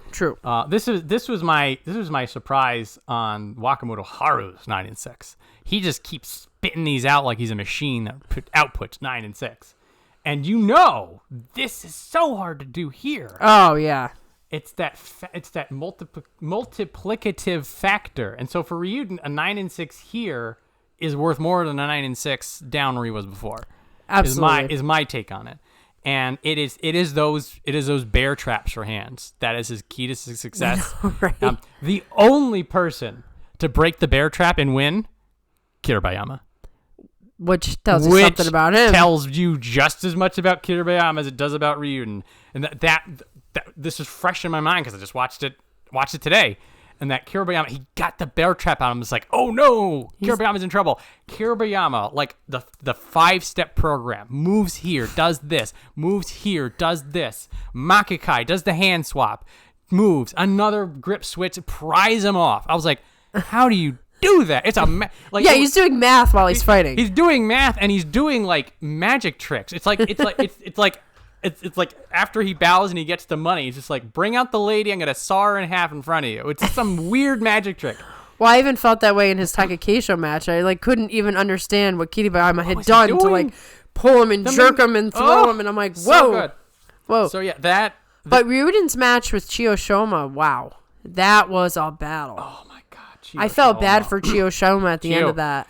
Because he put everything in it. That was a fight. That was a grapple fight all over the ring. Who's gonna take this one? Chiyoshima is the tragedy of January. Yes, we thought Meisei had it bad. Chiyoshima. We're gonna get to that. What we will say about Ryuden is excellent grappling, unbreakable under non-Kiribayama circumstances, grip, and doing some brute strength stuff against Midorifuji and Mitakeumi. He just ran him out. So he's putting something together. So we had mentioned before that his ceiling was Sanyaku. He got back to Kamasubi, and that could be the way he's going. He's making his way back. Now this is the log jam, but I feel like eventually he's gonna bump up against it. In. Yeah, you look at the 8 and 7, the 6 and 9, the 7. There's some people here who are on the struggle bus. He's not on that bus. Nope. He let that bus go right out of the station. That jockey Tachiai is gone. It's gone. It's gone, but the mentality is still there. Yeah. I will make this work. Exactly. So from strength to strength, from good veteran to good veteran, making sure 5 ways. Nishikigi 9 and 6. We were just talking about this. His unbreachable defenses. He is very impressive. Very impressive. Great belt work, great sumo sense, and now it's like hitting a wall. And now he's charging. Yep. So like you go into him, nothing. It's a brick wall. It's like getting one of those squeaky hammers and you're trying to knock down an ancient Scottish castle with it. And it's just like laughing at you. He's just laughing, and then It get the reversal, the momentum. It looks like you have him out. He turns it around. So by the way, good luck taking notes when Nishikigi fights Nishikifuji. Oh, I know. I can't handle it. I really can't. Like the letters are so close together when you're visualizing them that your eyes start to your eyes. Yeah, but wins this one, Nishikifuji. So again, like he had the nerves. He was bringing it, by the way. Yes. And he does well. He reverses that. Does really well for himself with this. And again, like now that he's aggressive, now that he's not just defending but attacking, now that he's going after it, these two guys right here are very dangerous veterans. They are. They're going to really test these guys who are trying to be the next great thing. Now that Okinomi's fading away, now that Tochinoshin's fading away, someone has to take this now spot. That Sadanomi's having a little bit of trouble, here comes I'll say the fresh wave of the old guys. It's the veteran squad. The veteran squad has arrived. They're going to come out with their capes. Dude, right here. Give both of these guys, give them superhero outfits, some cool capes. They're going to come in and they're just going to tag team. Oh, man. I am both of these guys. It's the same energy up because they not the same story, but it's that wasn't the top, faded down, came back up. Everybody forgot about them. They look as good. Like then you're going back in your memory. We're like, are they even better than they were before? Did I just in forget? Some ways it feels like that. Mega Shira 5. Both of these people. I want to see more. Like I don't want to.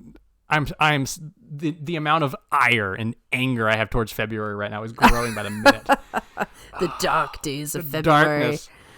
Where no light escapes. And there's so much snow coming, like finally. Oh, there's snow it's coming. Like every other day.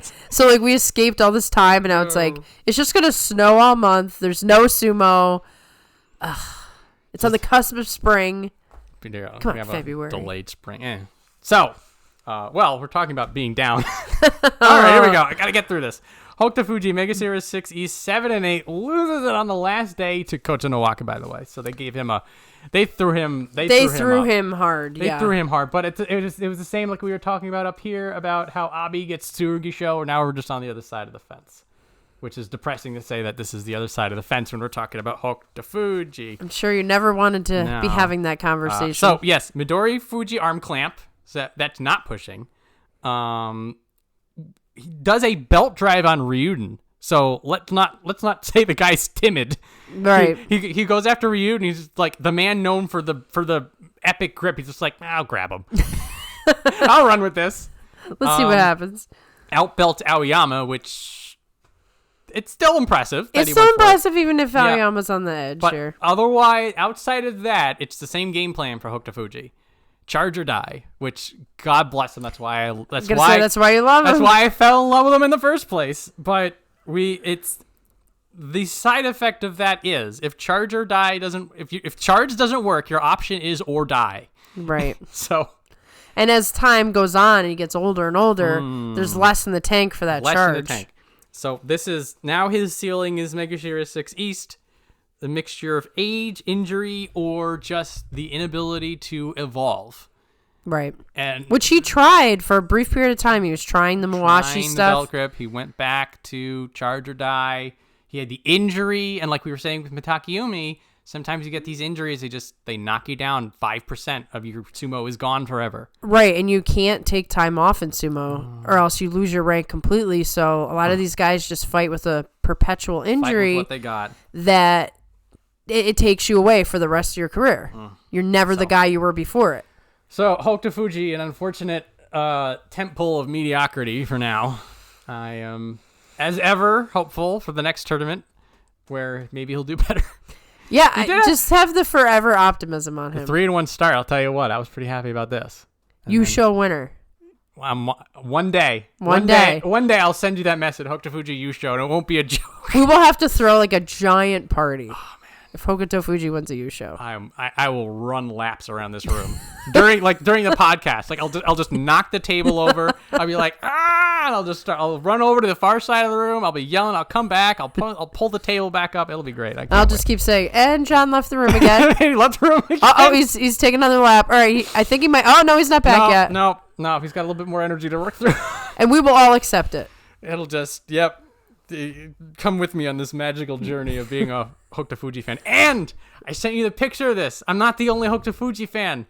There was a shot of the crowd. Yes. Oh, I want. So there were a bunch of people who had like Hokutofuji doing the prayer side. Yes. And I saw that when I was watching the replays. I'm like, oh, my people. Yeah, my people. That was know beautiful. Any of these people, but I feel connection to strangers in a way I never did before. Those were really cool pictures. That was hilarious. We're not the only ones who've noticed the side duck. The side duck is there for us. It's the character, you know. It's the persona. It's so much character in Hokutofuji. Or he's bleeding it out. That's the problem. Yeah, it really is. Takakeisho was the blood wearer of this tournament. Yeah, this was the tournament where Takakeisho was like, I'm internalizing my inner Hokutofuji. Yeah, a little bit. Blood everywhere. Exactly. All right. Megashira 6 West. Miyu Giryu 6 and 9. And we've heard this one before. Someone has to lose. Like I don't really feel like there was a couple people. Some very large Oho-shaped exceptions to this, but outside, a lot of people they brought their game and still couldn't get the results. So it's in this weird place that like sometimes people it doesn't work out for them. Like not saying that they're not fighting well or not fighting well, or like you have your Shodai Eeyore, you have that kind of stuff going on, but like not a lot of that this tournament. So like when people had bad records, it was bad records off of hard work, which never feels good. Exactly. I mean, maybe you could take something out of it in that you're still good enough to be here, like if you're Miyogiru. Yeah. But who knows? I mean, I'm waiting any day for the surprise retirement announcement of Miyogiru. He's got a lot of pride. He doesn't want to go, but... Yeah, so he's, in terms of that, the 6 and 9, I'm not going to dump him. He's Megashira 6. We were coming into here, we're like, ooh, is that too high for him? And we were hopeful. I mean, this 6 wins is still pretty good, but It's too high for him. It's a little too high for him. Again, going back to the so many tight interlocking pieces, almost beats Ono Show on Which day 3. Also changes This things. also, there's a lot of redos. The Torinaushis. Yeah. This one fights his ass off, goes to a Torinaushi, and then Ono Show runs him out. Frustrating as all hell. And then you think back, like, if he had gotten that, everything's different. Everything's It's so different. like, in Miyogiri, you can put one on Ono Show. This is not out past him. He's higher No. ranked. He's definitely beaten No Show in the beaten him past. before. Oh, it was so. Just So- like you said, some tournaments are not your tournament. Not your tournament, not for him. So, this will be quick. Ichinojo! Mega Shiro 7 East. Remember Ichinojo, everybody? I kind of forgot. 0, 0, and 15. The public story is that they found out that he had broken COVID policy like a year ago. He copped to it, and as a means of getting rid of the weird drinking and fighting scandal, they gave him a COVID suspension in January, and then he'll be back in March, and then they're going to pretend it never happened. So there's some interesting things going on with the combination of people in the top division going down and the number of people in Juryo coming up. Before this tournament, we're like, they're probably not going to demote him. There's a rationale that maybe they dump him. You know, even obviously they want the fresh blood in, so that's a big incentive. But I also could see them doing it simply because he got a suspension, so they want to do the double Do punishment. a little bit of a push. And Like, oh yeah, we're going to really make you hurt on this a little one. bit more. So on the flip side, you can say that they're just giving Ichinojo a Juryo Yusho. Also keep in mind who else is in Juryo who may be wanting a Yusho in March, and that would be Asanayama. So Yeah, So now we're like, well, first off, we're well off in the realm of speculation here. of course. But there's some interesting pieces to this Ichinojo puzzle that may fit into other things. So I'm going to be very interested to see where he ends up, because it might be at the bottom of Megashira like we thought, or it could be at the top of Juryo, which is going to let a couple of other people come up who may have been otherwise benched. Exactly. It's a big situation. So here's a wild card to that whole thing. We're going to talk about Juryo when we get down to the rest of the 42, but this is keep an eye on this. Keep an eye on this. Yeah. And by the way, this always happens whenever people have a COVID outing or a suspension. That's 2 months off. Exactly. They come back fresher because they're not injured. Yes, and again, as we said before, we're hoping that Ichinojo is able to spend this time to help correct whatever issues he's having at home, his personal issues, whatever was causing this, and Just rights the ship. rights the ship, which that's going to make you stronger as well. So, but there's a lot. March. March has some variables. Maria March. So Ura, Megashira 7 West, 7 and 8. This is an oof right here. This 5-loss streak Yeah, it went from being a decent tournament to just, fell apart. it wasn't a complete collapse, but it was very close. So there's a positive and a negative to something going on with Ura right now, in that he is starting to like tap into this power that he has. That beforehand, when he was doing all the small man stuff, it was all the tricks. Mm-hmm. Now he's just able to just flat out blast someone out like he's Daieisho. Which is a welcome addition. Welcome. So here's where it's a drawback. So people are already tentative on him. They're already watching him, eyeing him, because if he goes super low and gets the leg or something, then they're out. So now that they know that his options are trickery or coming at you full blast, nobody is Engaging with him at Nobody's all. going to engage with him. Almost every single person did a stand up, did a watch you. Yeah. And that's where Ura gets into trouble, because then he has to close the distance. Then he needs to take the risk to get in, because that's the only way he wins. And that's how he loses, is when he takes those risks. Yeah, exactly. This is this weird duality of Ura, the old Enho syndrome coming back, and now he's sort of like, now the what was a solution to his problem of only having his bag of tricks is now worsening his original problem, which is that nobody is fighting Ura the same way they fight everyone else. And the question is there really anything Ura can do about it? I think it's already too late. Like there's nothing you can do if the guy stands up. All Ura can do is just try to be more Ura. Yeah. That's just, he can't not be Ura anymore. Maybe he should just stand up too and then just slap a guy across the face. That'd be hilarious. I don't think he'd want to do it. He's too happy. It's But that's what you could do. Just walk up to the guy, slap him in the face, go backwards, and say, "Come on." Or do the Hakuho lean. Oh yeah. He's just like, well, he does. He leans forward and he has his arms up. He's just like, "Are we doing?" What do you think? And then just start wiggling his fingers. Like, he should just do some jukes and some jives and like freak people out because they have no idea what he's about to do. That would be hilarious. So, speaking of funny though, I will call this out. Epic match with Nishikifuji. They all ran around each other. Again, I can't stress this enough. Nishikifuji had a great tournament, but just couldn't get the wins. Right. In terms of performance, in terms of fighting. So him, Ura, and Nishikifuji are doing like a merry-go-round. And Ura's merry-go-round spinning a little better. And so Ura's spinning to get away from Nishikifuji. Nishikifuji trips himself out and falls on his own. And moving on the way back, Ura pantomimes a slapdown. Yeah. Oh, yeah. Which was, I had to pause the video and just laugh. I watched it over and over. I tried to get a good instant replay and send it to you. That's like a meme in the works. It was a meme. It's just this flailing arm thing to mimic the act of slapping him down because he was too far away to do it himself. People had a lot of different comments for that. They were calling it like voodoo, It's weird. matrixy power. Oh, yeah. It was. But he had like...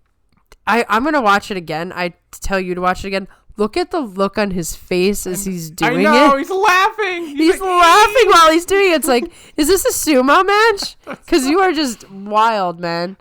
This is why everyone loves him. It is the most Ura thing. It's the most Ura thing. Like, he didn't have to, but he was just like, oh, go for it. And he just flails his hands. And it's so good. He really is the character that you think he is. Yeah. Also, I'm bringing up another what if. Fighting Koto Shoho, he comes a half a grip from getting an Ashitori leg pick on Koto Shoho. Koto Shoho, either through sheer luck or sheer determination, pulls his leg out of it and then shoves Ura over. Ura was there for it. He was so close. Imagine he hits that leg pick on Koto Shoho, and this is on day 10. There are so many scenarios in which it could have been like Takakeisho versus Kiribayama. I can't get over how close all of these things were, and it goes down to like every individual day something happens to get us here. It really does kind of make the case for this whole collectivist thinking that the Japanese have. It's like, yeah, in this group of individual things that happened, the scenario keeps changing. It keeps changing. It's amazing. I feel like it's not been this crazy in a tournament in a long time. Right. That, like, all these like little But these are minor things. It's not as flashy as the ones where there's definitely a three-way playoff or 8 guys. You might have missed it if you weren't looking at the whole picture. It all apart. Yes. So wild. But Ura at the 7 and 8 is going to be probably around where he is. He's looking at it from the big picture. He's sort of slipping a little bit, which again, it's the Enho syndrome.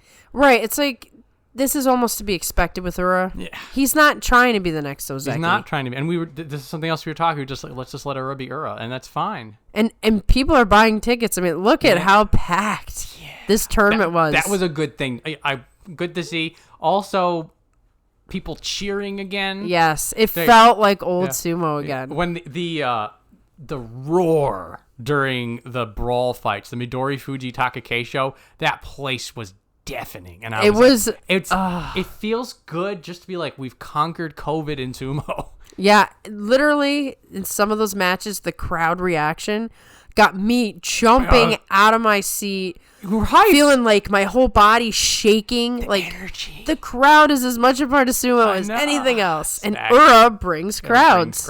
So do you, Ura. Do you. Keep Ura. So somebody who is not himself and in the best way possible. Oh no show, making sure 80, 10 and 5 and Yusho contender.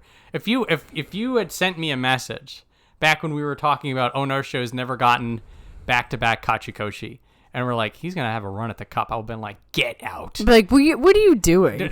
You went back in time to troll me? Get out. Exactly. You wasted your time machine to tell me this. Well, what's funny about it, too, though, is Oh No Show has had 10 and 5s. Mm-hmm. Never has he had a 10-5 that was as significant as this 10-5. Yeah. Never had a 10-2. Right, like the 5 is kind of not showing you what really happened. It's pretty wild. Especially because he just missed out on that special prize, too. Yeah, he also does a belt grip to win against Koto Shoho in that initial title eliminator fight. When the two of those fought, belt grip on Ononosho. Again, they all got together. They're like had a conversation. They had the conversation after they slapped each other silly for 15 minutes. So Ononosho is just like 2 belt grips, and he does it against Koto Shoho. This was such a pivotal match. Right. That match. It was the momentum. Now it turned out that it didn't work out in the end for him, but still. This moment right here, he is right here. He is 8-2, and he's fighting Koto Shoho, who's also 8-2. So much pressure on the moment. That was such a big match in the time, and he beats him with a belt grip. Oh, Ononosho, do it. Also, great to see when he was winning and he was on tap. The strut came back. I know. I missed that peacock strut. The peacock strut. We don't have it now that Hakuho's gone, and we can only get it now with Onosho. Is the only one who's mastered when that. He felt it when he had that confidence, the momentum. He did It's definitely not the same as the Hoshoryu strut. No, I don't think anybody gets mad at Onosho when he starts. Yeah, look at me. I'm the man. Yeah, and as we said before, his fight with Takakeisho. Man, absolute legend. Just energy through my entire body watching that. And just, I felt it. I mean, I wanted Takakeisho to win, but I felt that disappointment in Onosho. I felt for him so bad because it's like he was that close. Wanted it. And he came out and it's Takakeisho. It's not just anybody. It's Takakeisho, someone he's so familiar with. Someone like he wants to be in Takakeisho's place. Mm-hmm. Maybe it propels him to something greater. There is no way he's coming out of this with a bad taste in his mouth. He came close. He shouldn't. There's so much good. Now he didn't. He fell off in the end, but this is like Kiribayama, Hoshoryu. The Hoshoryu one's a disappointment. Because he had that match and he pulled the hair. This was again. This one maybe this sucks a little bit. Also because this one he didn't get the special prize. He lost the prize over it, yeah. So that sucks a little bit. But then if you go look at this 8-2 stretch right here. This 10-2 stretch. Yeah, you just gotta hold on to that. You look at this, and then you forget this, and you build. And if he keeps doing what he did here, what's to stop him from getting another 10-5? Nothing. Nothing. Nothing. I'm so happy.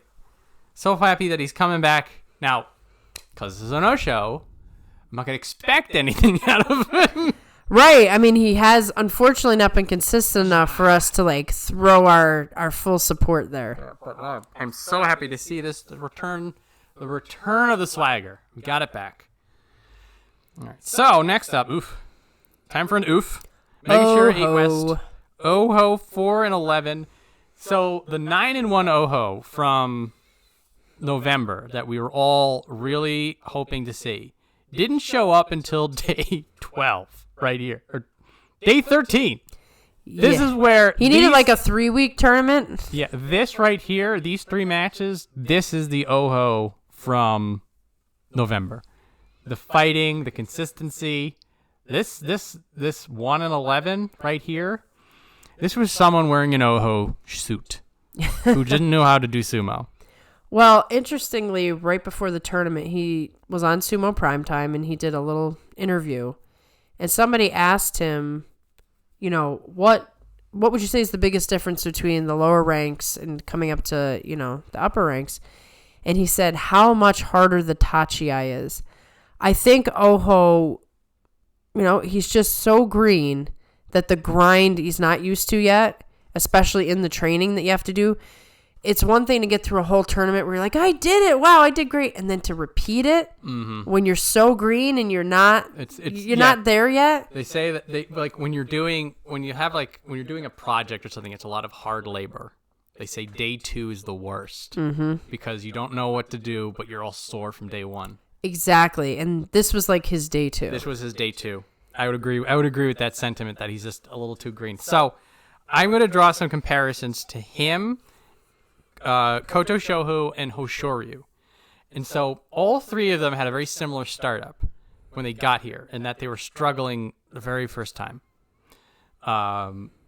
Koto Shoho sparks and fades and has to come back and rally. And optimistically, this is him rallying.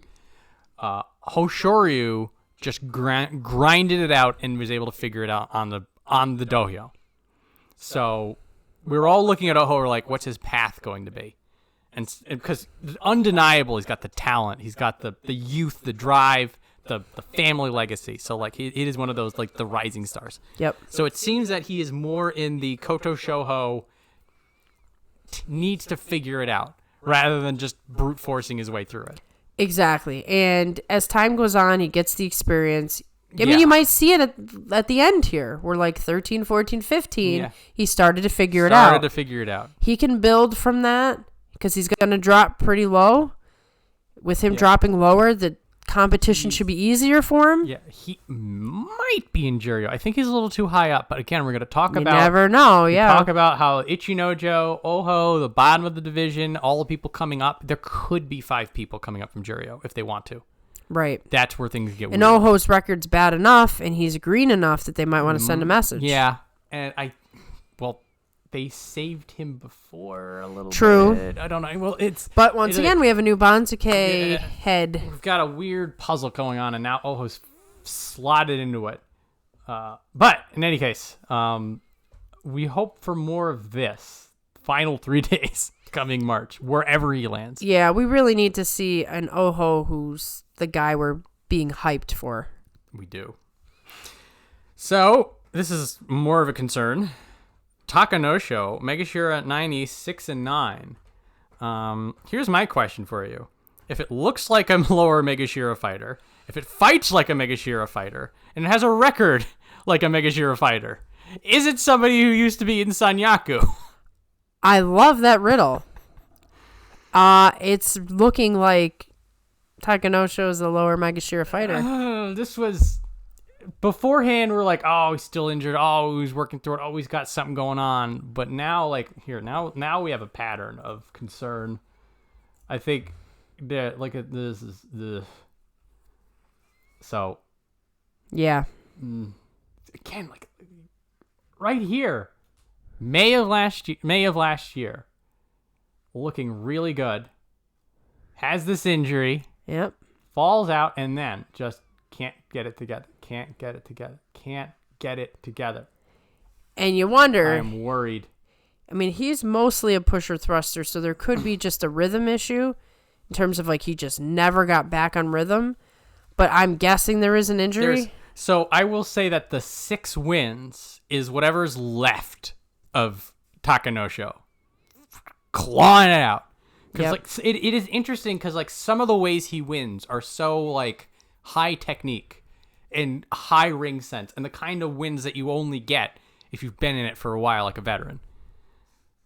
But then he's losing to Aoyama. Not to put dirt on my favorite. But still. Not to put dirt on my favorites, but you shouldn't be... There are some of these that you should not be even losing. Chiyoshoma. I mean, yeah, Chiyoshoma's a good guy, but Chiyoshoma's not looking that great lately. Tsurugisho. Yeah, you shouldn't... Mitoru. This is where I'm this is looking real bad. This is where I sort of just stared at the records and I'm like, if you had replaced Takanosho with another lower ranked fighter and he showed me the exact same thing, I'm like, yeah, that's where he belongs. Yeah. If you're losing to these people, if this is the way you're fighting. Yikes. That's some hard truth right there. I don't like this. I want him back. I don't know where he went. I know. It's rough. It's very rough. It's rough. It's one of the few black spots in this tournament. We'll be talking about a couple of the others in a little bit, but well, maybe Takakeisho's Yusho win will mean lots of Kobe beef. Yeah, and maybe some extra excitement. And gets to hang out on the limo and hold the flag. Yeah, I mean, maybe he just needs a little jump start. Maybe he needs to get out of the stable a little more. He needs something. He needs something. Maybe he needs surgery, for goodness sake. Just might. He might. Let it happen. We never know with these situations. Man, what a rough. It's rough. It is rough. It's rough. You basically said it exactly the way it is. And it is hurting me a little bit. My stomach feels a little bit nuts. I don't want any of this. No. Not for him. No. Not for him. But It's one of those, like, March comes, it's a new hope. Right, you just hope you can forget about what happened. Opportunity to right the ship. January is always a little wild. It's a lot wild. It doesn't necessarily, like, if you look back, Mitakeumi won last January, and we saw how the rest of the year turned out. January is not necessarily indicative of the entire year. Yep. You have the whole rest of 2023 to get this right, Taka no Show. So please do. Do it. Do it. So next up, speaking of things right, Megashira 9 West, Endo 9-6. Haven't seen that in a while. So there's a little bit of like a something from old. Like maybe the Kobe beef was in his Chenko this time. Maybe. I felt like so big. Like I mentioned this before, beating Abi. So he was at this point, 8-5. Doesn't have to win. No. And it's Abi. Abi's a tough fight. He gets inside and he beats Abi. By the way, this is Abi who was fighting for his own. He was 7-6 right here. So Abi had every reason to win, and all Endo had was a sumo pride. Right. And he wins. And those are some of the matches where Endo hadn't been winning in a while. Exactly. And he's got it. He gets it right here. He wins. He gets the Kachikoshi. So he's comfortable. Yeah. If this was the 9-5 Endo, who cares about these matches? You know it's what like, I mean? I don't want to get hurt or whatever. Abi can wreck you. Exactly. Don't go in on him. So Endo had a bit of a spark of something that we've been looking for, I feel. Might be some new life. Maybe some new life. Now, I feel like a little don't want to pull the trigger on this optimism a little not with Endo, but if we do this, if we start a trend in March with this, maybe hope will spring once again. But for now, just good to see the technician doing what he does best. Maybe he's just waiting for Terunofuji to come back. He wants to throw him more. He wants another match. That would be nice. So next, Aoyama 8-7. Yes. Shocking to me. I didn't think he was gonna.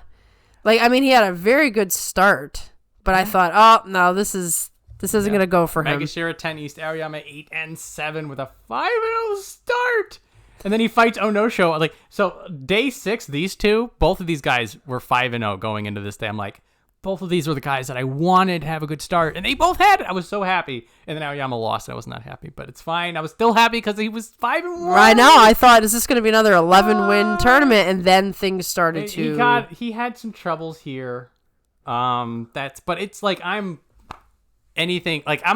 was coming into this, if he doesn't get double-digit losses, we're fine. Exactly. He gets 8-7. I'm ecstatic. So he is now with Shiotaru retired. Aoyama is now the proud owner of the Push Then Pull award. Yeah, that's true. That is his game. He pushes, and then if that doesn't work, then just the powerful slapdown comes. Right, and if the guy withstands it, then it's You're in like, trouble. oh, I'm out of luck. You're in trouble. He did do some. Well, the Aoyama ballerina that he does the slap down and they does the spin. It's very like you look at Aoyama, you're like, there's no way a guy can do that. Right, exactly. He's too big. He's too flabby. And then he does the spin at the edge. You're like, wow. He's like these sumo guys. Yeah, the bag of tricks. So very good news for the Aoyama fan. That is me. He'll be around for a little bit longer. Hanging in there. Always got to keep an eye on these guys. Gotta keep an eye. You celebrate the victories where you get them. Yeah, because the retirements seem to be coming like a snowball down the hill. Yeah. I'm worried about that for some other people. But so from happiness to happiness, we're gonna stay happy at least until we get a little bit of it. Hiradoumi, Megashira 10 West 8-7. He's really starting to put something together. He's a fascinating fighter. I feel like he's going to become the new favorite of ours. I think so, too. I feel like both of us. He's like our Meisei. Yeah. We're looking at him. We're like, it's like we had said before. He's just like the energy, the eagerness, the sumo spirit is like, there's so much of it. Like it's spraying all over the place. Exactly. He's a fire hose of sumo will. And it's just fascinating to watch, win or lose. And like when he loses, you're just like, uncut gem. It's fine. We'll work on that. He just needs a little more time. He just needs a little more time. Also, by the way, I am so mad. They gave him Daieisho and they gave him Tamawashi. I know. I think. Why are you putting this evil on him, rankings division? Maybe that is a sign of, hey, we like what we see. Let me give you something. That's the positive. That's right. That's the plus side, is that we feel you deserve better. Whereas Abi, they're like, you suck. Here's Sudagisho. Sudagisho, throwing him at him. Don't throw Sudagisho, man. He's like, I like Sudagisho. I know. I'm just saying. They're so mean to Sudagisho. When they threw him at Abi, I'm like, wow, yeah. are you insulting Abi, or are you like trying to punish Sudagisho? They wanted to give him the 8 and 7. They did. Yeah. So Hiradaumi, primarily belt work, but he's got a mix of everything. He does the pushes, he does the slaps, the pull downs. So he's got a bag of tricks. It's fun. Yeah, I've liked him as a new addition to the team. I do. I feel like he's fun. Like it's like a non-binding potential. Like Oho, everybody's talking him up. He's the next great. You go to Hiradaumi, it's just like, we're gonna have fun, right? No expectation. It's like, oh, Zeki, oh maybe, but look at this throw. You know what I mean? Right, exactly. It's sort of that Ura energy in a way. It is Ura energy. I agree. But Ura energy, but with the potential. Like you go to Ura, you're like, not gonna be Yokozuna. Right, but Hiradaumi has some special things. Special character. Mm-hmm. I feel like the sky's the limit for Hiradaumi. I know. Keep an eye on him. It's so fun. He's got a quiet sense of his success, but he's got a future. I like all the raw potential in Hiradaumi, and he fought well. The 8 and 7 keeps him up the list. Hey, if he can go toe to toe with Tamawashi, that's a good test for you. Yeah, he can. He went belt to belt with Tochinoshin too. Before Tochi got this Tochi shoulder. Got the dislocated. So good stuff. And I'll say, beat Tsurugisho. Tsurugisho is turning into my meter stick for whether or not you belong here. Yeah. Koto Shoho. Again, another one of those inches. One of those inches, yeah. If he had lost there, then Koto Shoho would have been propelled further. God, love Hiradaumi. We're going to love him more. So now we're going to be depressed. For at least for everybody. 3 out of 4. 3.5. Yeah. So Chiyashoma, 5 and 10. Megashore 11 East. So everything that was going on with Chiyashoma for me was epitomized when he fought Azumaryu on day 12. Yeah. Epic belt fight. Both of these guys going after it. Giving it everything. Iron Man match, attacks, defense, escapes. Absolutely love it, and he loses at the end of all of that effort. It's the worst way to go. And it was not the only match like that. His match with Ryuden was like that. Yes. He's a step too slow now. You look at what he's doing when he wins versus when he loses. You're like, he's doing the same thing. Exactly. It's not like people are reading him. It's not like things are going on. Like, he's able to get into, for the most part, where he wants to be, or is working on getting there. But then sometimes it works and sometimes it doesn't. And that has a lot to do with age, I think. It's probably just a hair bit less strength. A little less. Like, I feel it's a half step off. Yep. Maybe everybody's just getting a little bit better at reading him. Maybe he's just a little bit slower. But like, if you look at him, like, it doesn't feel like he's slower. It doesn't feel like he's weaker. And then like he's doing like he's just like he outbelts Tsurugisho. Like, that's 450 pounds of man who is intent on throwing you. Like, you don't like Tsurugisho is not a pushover. No. And so this is also like, so then you're like, okay, so he beats Tsurugisho in a belt fight. But then he then Ichi Yamamoto gets him out. And just like, what? Right. It's confusing. It's baffling. There could be fatigue. I mean, it could just be that he doesn't have the same level of energy to come in every fight. It could be the fade. Yeah, it's the fade. Sucks. I think it's the fade. Like, it's like the opposite of Tamawashi. Yes. Is that like Chiyoshoma's just like, I don't believe in age, and Tamawashi's like, I don't believe in age. Right. But age is coming for Chiyoshoma. Age is like, well, that's cute. Yeah, I know. Age goes to Tamawashi to get Nodawood, and Age is like, okay, I'll come back later. Then Age comes to Chiyoshoma, and they're like, I'm sorry, buddy. He's like sitting on his shoulder. I know. While he's fighting. That's why I say we have to always be looking out. There's an avalanche of retirements coming. So it sucks. It sucks. It sucks. I want more of him. I'm not done with Chiyoshoma. And he's only early 30s. Like, we're at the point where he's a veteran, but I feel like, but then again, he's headed to Jurio. Maybe. Again, this is the... I know. There's a lot of factors to consider. So for Oho, the 4 and 11 probably means he's safe because of this 5 and 10. And right. Because of the 0 and 15. And because of this... Rough day. Rough stuff at the bottom. So let's get this over with. Tochinoshin, Megashira 11 West, 2, 3, and 10. Dislocates his shoulder fighting Kotashoho. So... finally got the bad luck that he had been avoiding this whole time. It was sort of inevitable, I think. Yes. He's been fighting on bad knees, so you're overcompensating with the arms. Yeah. Eventually, some other part of his body was going to get injured. Time and fate finally caught up. They finally got him, guys. Mm-hmm. So, at present, no announcements of retirement. And there was quite a buzz on the internet about this topic because some people were like, he's going to retire. He's definitely going to retire, including some of the NHK commentators. But then there were other people who said Tochinoshin said he would fight on as long as he was making a salary. So some people are very, very behind this idea that he'll fight in Juryo. So, well, he's going to fight in Juryo whether or not he retires. Correct. With this record. So it is now up to Tochinoshin, his shoulder, and the whims of fate itself. Whether we will see him on 42 Opinions again. Yeah, it could be the end. This could be the end. Now, we keep an eye on Juryo. Our focus is the top 42, but Juryo impacts the top 42. Juryo impacts 42. So we'll take a peek down into the basement and we'll be like, how you guys doing down there? Right. And we've definitely been more than enough reason to do it this tournament. Yes. But for now, as it is, this could be what we thought was going to happen a year and a half ago. Exactly. We've been predicting it, and he's been hanging in there. He's one of the toughest fighters you are ever going to see. He has been cheating the Reaper this whole time. And so in a way, I will say Okinomi retiring hit me more than Tochinoshin losing out. Yeah, because Tochinoshin had been coming. Because he had been, because every time it happens to Tochinoshin, like he pulled out another pair of borrowed time or something or other and just kept going. I was like, wow, how does he do with this? With that said, a dislocated shoulder is a very minor injury. It is not off the table. He's back. Right. If he wants to fight in Juryo and give it one more shot, the shoulder shouldn't prevent it from happening. Shouldn't. No matter what happens, he'll be in Juryo next tournament. We'll keep an eye out. Unless he retires before the Banzuke comes out so that he can never appear on the Banzuke. Yeah.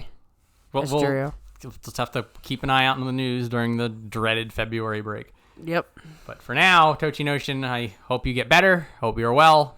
Hope we see you again. I hope to see you again. So, Kageyaki, Megashira 12 East, 7 and 8. Kageyaki is the king of silver lining with that 7 and 8 because the way he was fighting was all the stuff that we were hoping he'd be able to do. It just didn't come together. So doing defense stuff, doing grappling stuff, and most importantly, when he's pressured, he's able to do something about it.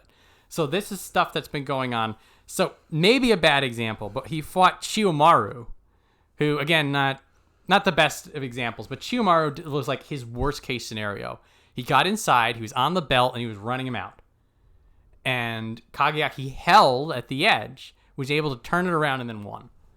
I feel like 6 months ago, this exact same fight, Kageyaki loses it. Yeah, because he was definitely giving up at the edge for a while, and that's why he found himself in Juryo. Yes. For whatever those reasons were.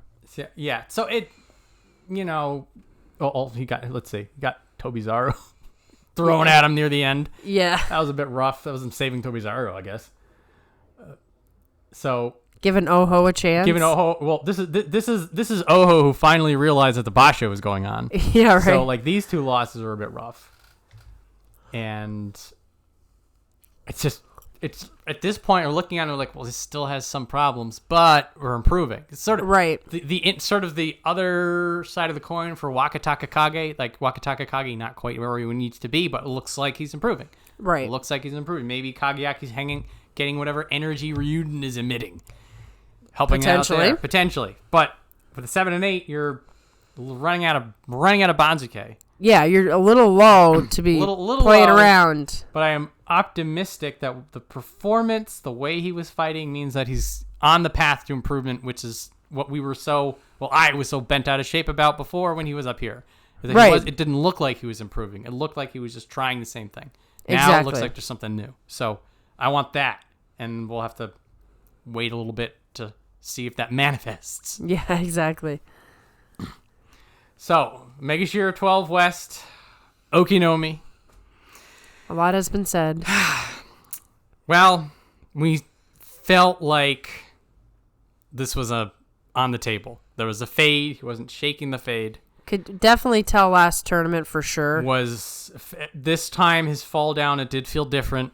It felt like he was like I kept saying he needs to sharpen the edge because it looked like everything was there. It just wasn't cutting. And he had the injury. He had the injury, but now it is official. He has retired. He gets to hang out with Kaisei and Goedo and Kakuryu, Kisanosato, Hakuho, Takakaze, I mean, the list is getting... Yoshikaze. All these guys that we first started watching are all on the other side now. They're passing off from the old guard. And But, you know, it's better to have left your career on your own terms. Yes. So, and we were talking about this beforehand, but he has an elder stock ready to go for him. So he's going to transition over into teaching other people. So we will get to see Okinomi training up the new flock. And it definitely seems like, at least now, like Sumo Prime Time and NHK World, they're starting to spend some time with these guys that are retired. So we're not like losing them forever. There's something I do want to quickly verify before I say it out loud and make myself look like a fool. This guy. Kotonowaka is one of the people who are getting talked up. And I knew it was somebody. So Kotonowaka, maybe he's going to get a full-time Okinomi. Yeah, to get him to get better. To get him to come up. Yep. There's a whole bunch of people in the Juryo Makushita crust of people who are like, watch him, he's the new guy. Right, and it's like, well, you can't all be the new guy. Can't all be the new guy, but he's one of them, and maybe similar to the Kakuryu Kiribayama effect, Okinomi is going to help some of those people out. But in any case, Okinomi, thank you for everything you've given us. Never say die. Big, powerful, crisp, clean, good sumo. You were a good test for all those young young up-and-comers who thought they were going to just have an easy day. He was in the mix with it. He was part of the veteran squad that now is Ryuden and Nishikifuji and Sadanoumi. Yeah, Sadanoumi's still there up for in now. there. So he was part of that. He was part of that crust. Myogiryu has fallen down a little bit, but yeah, he's headed towards that group. That was the group of old. And he was strong in that group until the last couple tournaments. Yep, and now Okinomi has hung up his cape. Farewell, we shall miss you. Until next time. He's in the great track jacket in the sky. So, anyway, enough of being lame. Yeah, let's move on to some happier... Koto Shouho. Well, look at you, Megashira 13 is It's about time. With an 11-4 and came, I will say, closer than we expected to beating Takakeisho.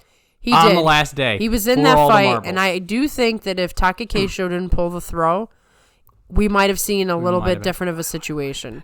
I'm not saying he would have won, but, you know, the plan had always been get Takakeisho's Mawashi, and Koto Shouho did close in the gap. So we don't have a 17 East anymore, but he gets the 17 East award for being the guy in January who is all the way at the bottom of the Banjuke who nearly wins it all.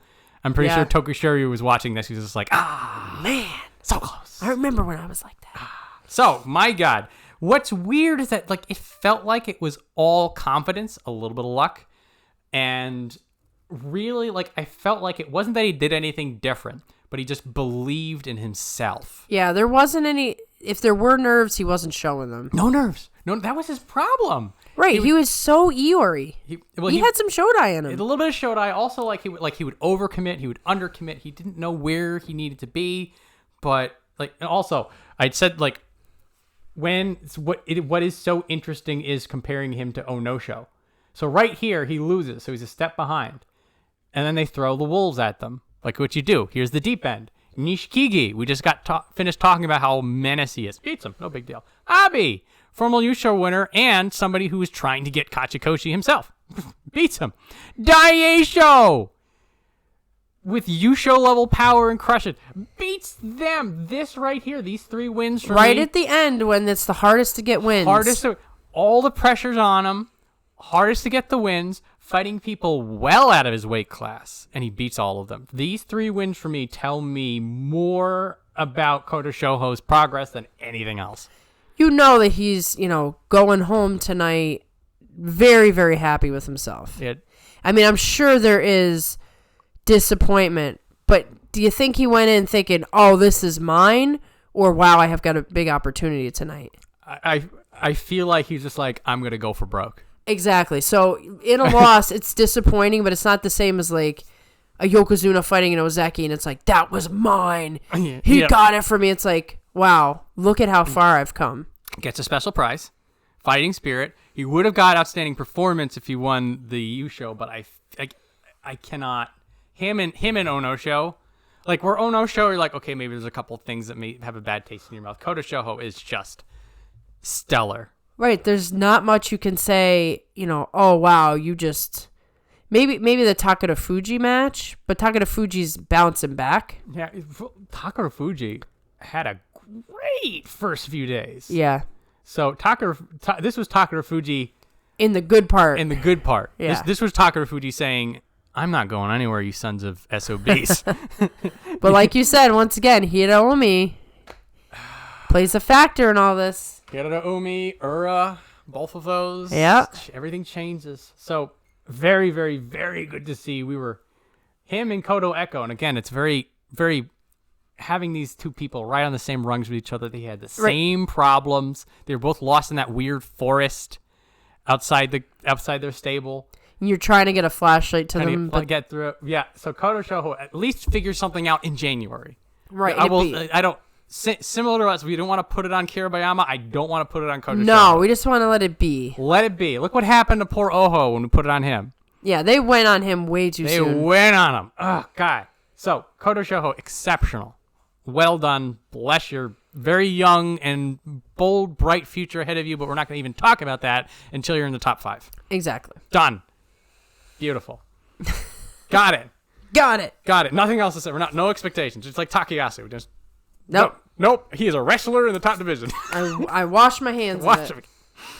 So, Koto Echo, as we just mentioned, 7 and 8, Megashire 13 West, where Koto Shoho seemed to just like believe in himself and it all worked out. Koto Echo is like, it's the exact same struggle. It's the exact same. He wins the way he wins by just trying really hard, being persistent. That small man, strong man sumo, the how did you lift that guy kind of a deal. Yep. But then he's 7 and 8. Right, and you look back and you're like, how did it go so wrong for you? It is a less intense version of Chiyoshoma's 5 and 10. Yeah. But Koto Echo is younger. He's younger, but he doesn't have the same spark as the other guys his age. Doesn't. So I feel like he's hit some sort of a limit. Sort of, I'll say the Hokutofuji problem. Yeah. It's like you have it feels like you have reached a level of mastery with your brand of sumo that you can't really refine it much more. Yeah. I always look at him as kind of like the fisherman who is a sumo wrestler instead of the... Yep. Like he dabbles with sumo on the side. And that seems kind of harsh to say. But there's something lacking. And that lacking thing keeps him from being consistent. So I question him every other tournament. It's so he needs to turn a corner of some sort. Now strictly speaking, there's nothing stopping him from just doing this for his entire sumo career. Right. Just what would it matter? Struggling it out, fighting it out, looking good. Still fun to watch, by the way. Oh yeah, he's an exciting. He goes for the belt against Tsurugisho, and you're like, whoa, he won. He won. Look. So he'll always be exciting, and really, there's nothing like there's no compulsion here for him to get better. He doesn't have to. He can just keep doing this. Right. Just hold on. hold a line. You know what I mean? Right. Be a sumo wrestler. Yeah. But I mean, we want everybody to do better. We're a bunch of weird surrogate parents for all these guys. I know. We're like, come on, you can do it. So we're looking at Kotonowaka. You're like, there's got to be a path forward here. It's got to be the next level. But the next level, like to get to the Midorifuji level of small man, strongman sumo. It's hard to see him doing that. He's got to find that, whatever it is. Now, for Midorifuji, it's the crazy technique. It's the fact that he can take blows from Takakeisho, stare him in the face, and slap him right back. Yeah, I don't see that in Kotonowaka. That's a level of insanity. I don't think Kotonowaka feels a little bit too rational. Maybe that's what it is. Maybe that's what I mean when I say he's like a fisherman who's a sumo wrestler. He kind of gets like, this whole thing is crazy. It's sometimes when you're like watching, this is a big callback, Fear Factor all the way back in the day, and they wheel out some atrocity. And like your first reaction watching that is like, if I was on that show, I'd just leave. Exactly. You're just like, you want me to eat? You want me to lie in a bed of feces and then try to figure out how long? And you're gonna pour more on me? It's like, I'm out. Yeah. Why would I do this? No. But then you have the guy who's like, bring it. Yeah. I want more. He's just like, give me 2 bags. You're like, the hell? Right. And that's kind of. So like now there is. We've said this in the past. Like to fight on this level, there is a certain amount of insanity that's just required in your brain to be able to put yourself through this. Exactly. So this is not to say that Kotonowaka doesn't have what it takes. And again, if we're talking about him, he's one of the top 42 wrestlers in the world. Exactly. So he's compared to, the average person, he's amazing. He'll wreck him. But, once you start climbing, it's just these multiplicative factors of you need to do that much more and that much more. It's just, we'll see what... Like, I don't even know what to even recommend. Me either. Do we recommend anything? No. Do we let him? Do we just, We just let him be. Just let him be? Just see if he can get a little trickier in his moves. Maybe he's doing too much stand-up sumo where, like, he's just trying to go toe-to-toe. I'm not suggesting hankas. Leg picks. Leg picks. Maybe he needs some leg picks. Do the fisherman's throw. Do that, yes, do the fisherman's throw. Yeah, there it is. But do the, Uchimuso? Uchimuso, yeah, hang on, I'm going to pull up my notes. Start slapping some thighs? Yeah. Uchimuso, inner thigh propping twist down. That is my recommendation. Yeah, hit that one. They won't see it coming. They won't. They don't even know what it is. Yeah, they're like, what is he doing? What are you doing to me? Well, don't touch my thigh. Okay. Ichi Yamamoto, Megashira 14 East, 10-5. I was so ready to get on a come on Ichi Yamamoto, and then look at this, like right here when he was 3-3. I'm like, it's just the same crap all over again. And then he just goes on a tear. And it came out of nowhere because there were so many things you're focused on that these guys who were losing in the first week, you're kind of write them off now. Yeah. So I was already like, looks like the knee sapped his power a little bit. He's doing a lot of panic pulling, and then looking back on him, it's like, his Plan B sumo is almost better than his Plan A sumo. So maybe he just needs to be desperate when he's fighting. I was like, do you just need a constant source of fight or flight? Pretty much. I could see that with him. That's so weird. So I'm sitting back and I was like, do we want him to not do well so that he does well? Maybe. Maybe if his off-brand Abi pulling and pivoting at the edge is going to get him 10 wins, and maybe there's something to this weird theory. He's a little different crazy. A little different crazy, yeah. But I feel like if he's driving forward, like that, it feels more guaranteed. Yeah, so, of course. Did he get lucky? Well, that's always a possibility. So, I don't know. It's part of the Koto Shoujo effect. Just like, you're like, should I say anything? Should I say anything? Do I just cover my eyes? Because at the end of the day, like I want him to do really well. I feel like his story's good. The way he fights is good. He's the guy that you're always on because you want so much more for him. You do. So like the 10-5, he's up there. Yeah, he's getting his chance. Yeah, he's gonna get his chance, and also like he's got that Makakoshi shield that you want when you're that high up. Right, it's like you can afford to fail and not drop out. And so that gets the pressure off a little bit. Maybe that helps you get you going. But it's like, what do you do in March? I don't know. This guy's scary up here. Don't talk to me about that. I don't know. This is a guy with a microphone. I don't know what's going on. But anyway, Ichi Yamamoto, well done, whatever you did. Whatever. It was like his power almost didn't get anyone out. Right. It was all the, like, I would say the will to live, the moving backwards, taking advantage of the chaos. A bit of Shodai in there, honestly. Yeah, in a way, you could call that reactive sumo, too. So he's got that going for him, I guess.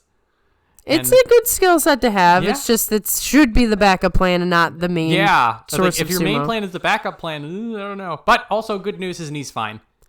We were worried after. Guys, he did have the tape on it, and again, he didn't. Some power wasn't there, but He wasn't no Tomokaze. We're fine. Yeah. He's coming back. I heard on that. On the way back. Well, I think he's still in the 3rd division, but he's bumping. He's close to getting into Juryo. We're gonna get him back. We're gonna get him. Just wait. Just you wait. He'll be back. He's only gonna have a few years left by the time he comes back. It's fine. We'll get him. All right, now think positive. Hey, look how good Ryuden's doing. Look how good. That's true. Terunofuji. That's true. Terunofuji. The Cinderella story to end all sumo Cinderella stories. Where would we be today without Terunofuji? Anyway. More positive, more happy. Making sure 14 West. Azumaru 9-6. He did it. He did it with time to spare. Beautiful stuff. Right here, 8-5. He worked hard in this tournament. So, worth noting, right? Yeah, right here. He wasn't 8-5. He was 8-4, and he was on the Yusho contention list. Yeah, which made Jason on his channel laugh when he was listing down the Yusho contenders. He's like, and Azumaru. Incredible stuff. Like we'd mentioned with Nishikifuji, that powerful defensive sumo. It worked for him this time around. He's going to have a nice story to go home with after all this time of trying to succeed. He broke through. Like Ichiyamamoto, he's going to get bumped up a little bit. So he's going to break his tenure record for the top division as well. Couldn't happen to a better looking guy. Yeah, absolutely. Look at that. Look at this. The face of sumo right there. That is the face of sumo. God, he's got it. So glad to see it. Yeah, it's good sumo. Need some reasons to celebrate at the bottom. Yeah, he is departing upwards. Yeah, he wants to join the veteran squad. He's going to join the veterans club. That's the next goal. Get him up in the top 6. Hang out with Miyogiryu. Hang out with Ryuden, Sadanoumi. He gets to go to the secret meetings now. You get the cape and the mask and the costume. It's amazing. Yeah, He's been looking in through the window for so long. I know, and then you get to talk to Tamawashi about how he beat all the people up about the pusher thruster meeting. And he's always like, well, just got to show off. So good. So, Tsurugisho.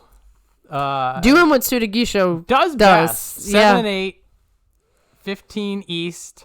Like I said before, he is the perfect gatekeeper for Megashira. Mm-hmm. And I say this in the best possible intentions, because gatekeeper sometimes is considered a negative term. Negativity, but for him, like I feel like he belongs right here in the bottom, just a test to everybody, and also getting some wins off on Miyogiryu got one on. Poor Tomifuji, I think he got injured, but so he's shaking it up. I love watching him fight. He's got a personality. Now he's going to Juryo. No? You don't think so? Well, first off, if anybody's going to Juryo, it's going to be him. And definitely Mitoryu, yeah. Chiyomaru. So, again, the number is 4 or 5 for people coming up, and we'll look at the list definitively. So, Chiyomaru's gone, but we have 2 buys. Oh, that's true. So, here's 2 and 3. True. So, if we're doing 4, it's probably going to be Mitoryu. But this is where the Ichinojo factor comes in.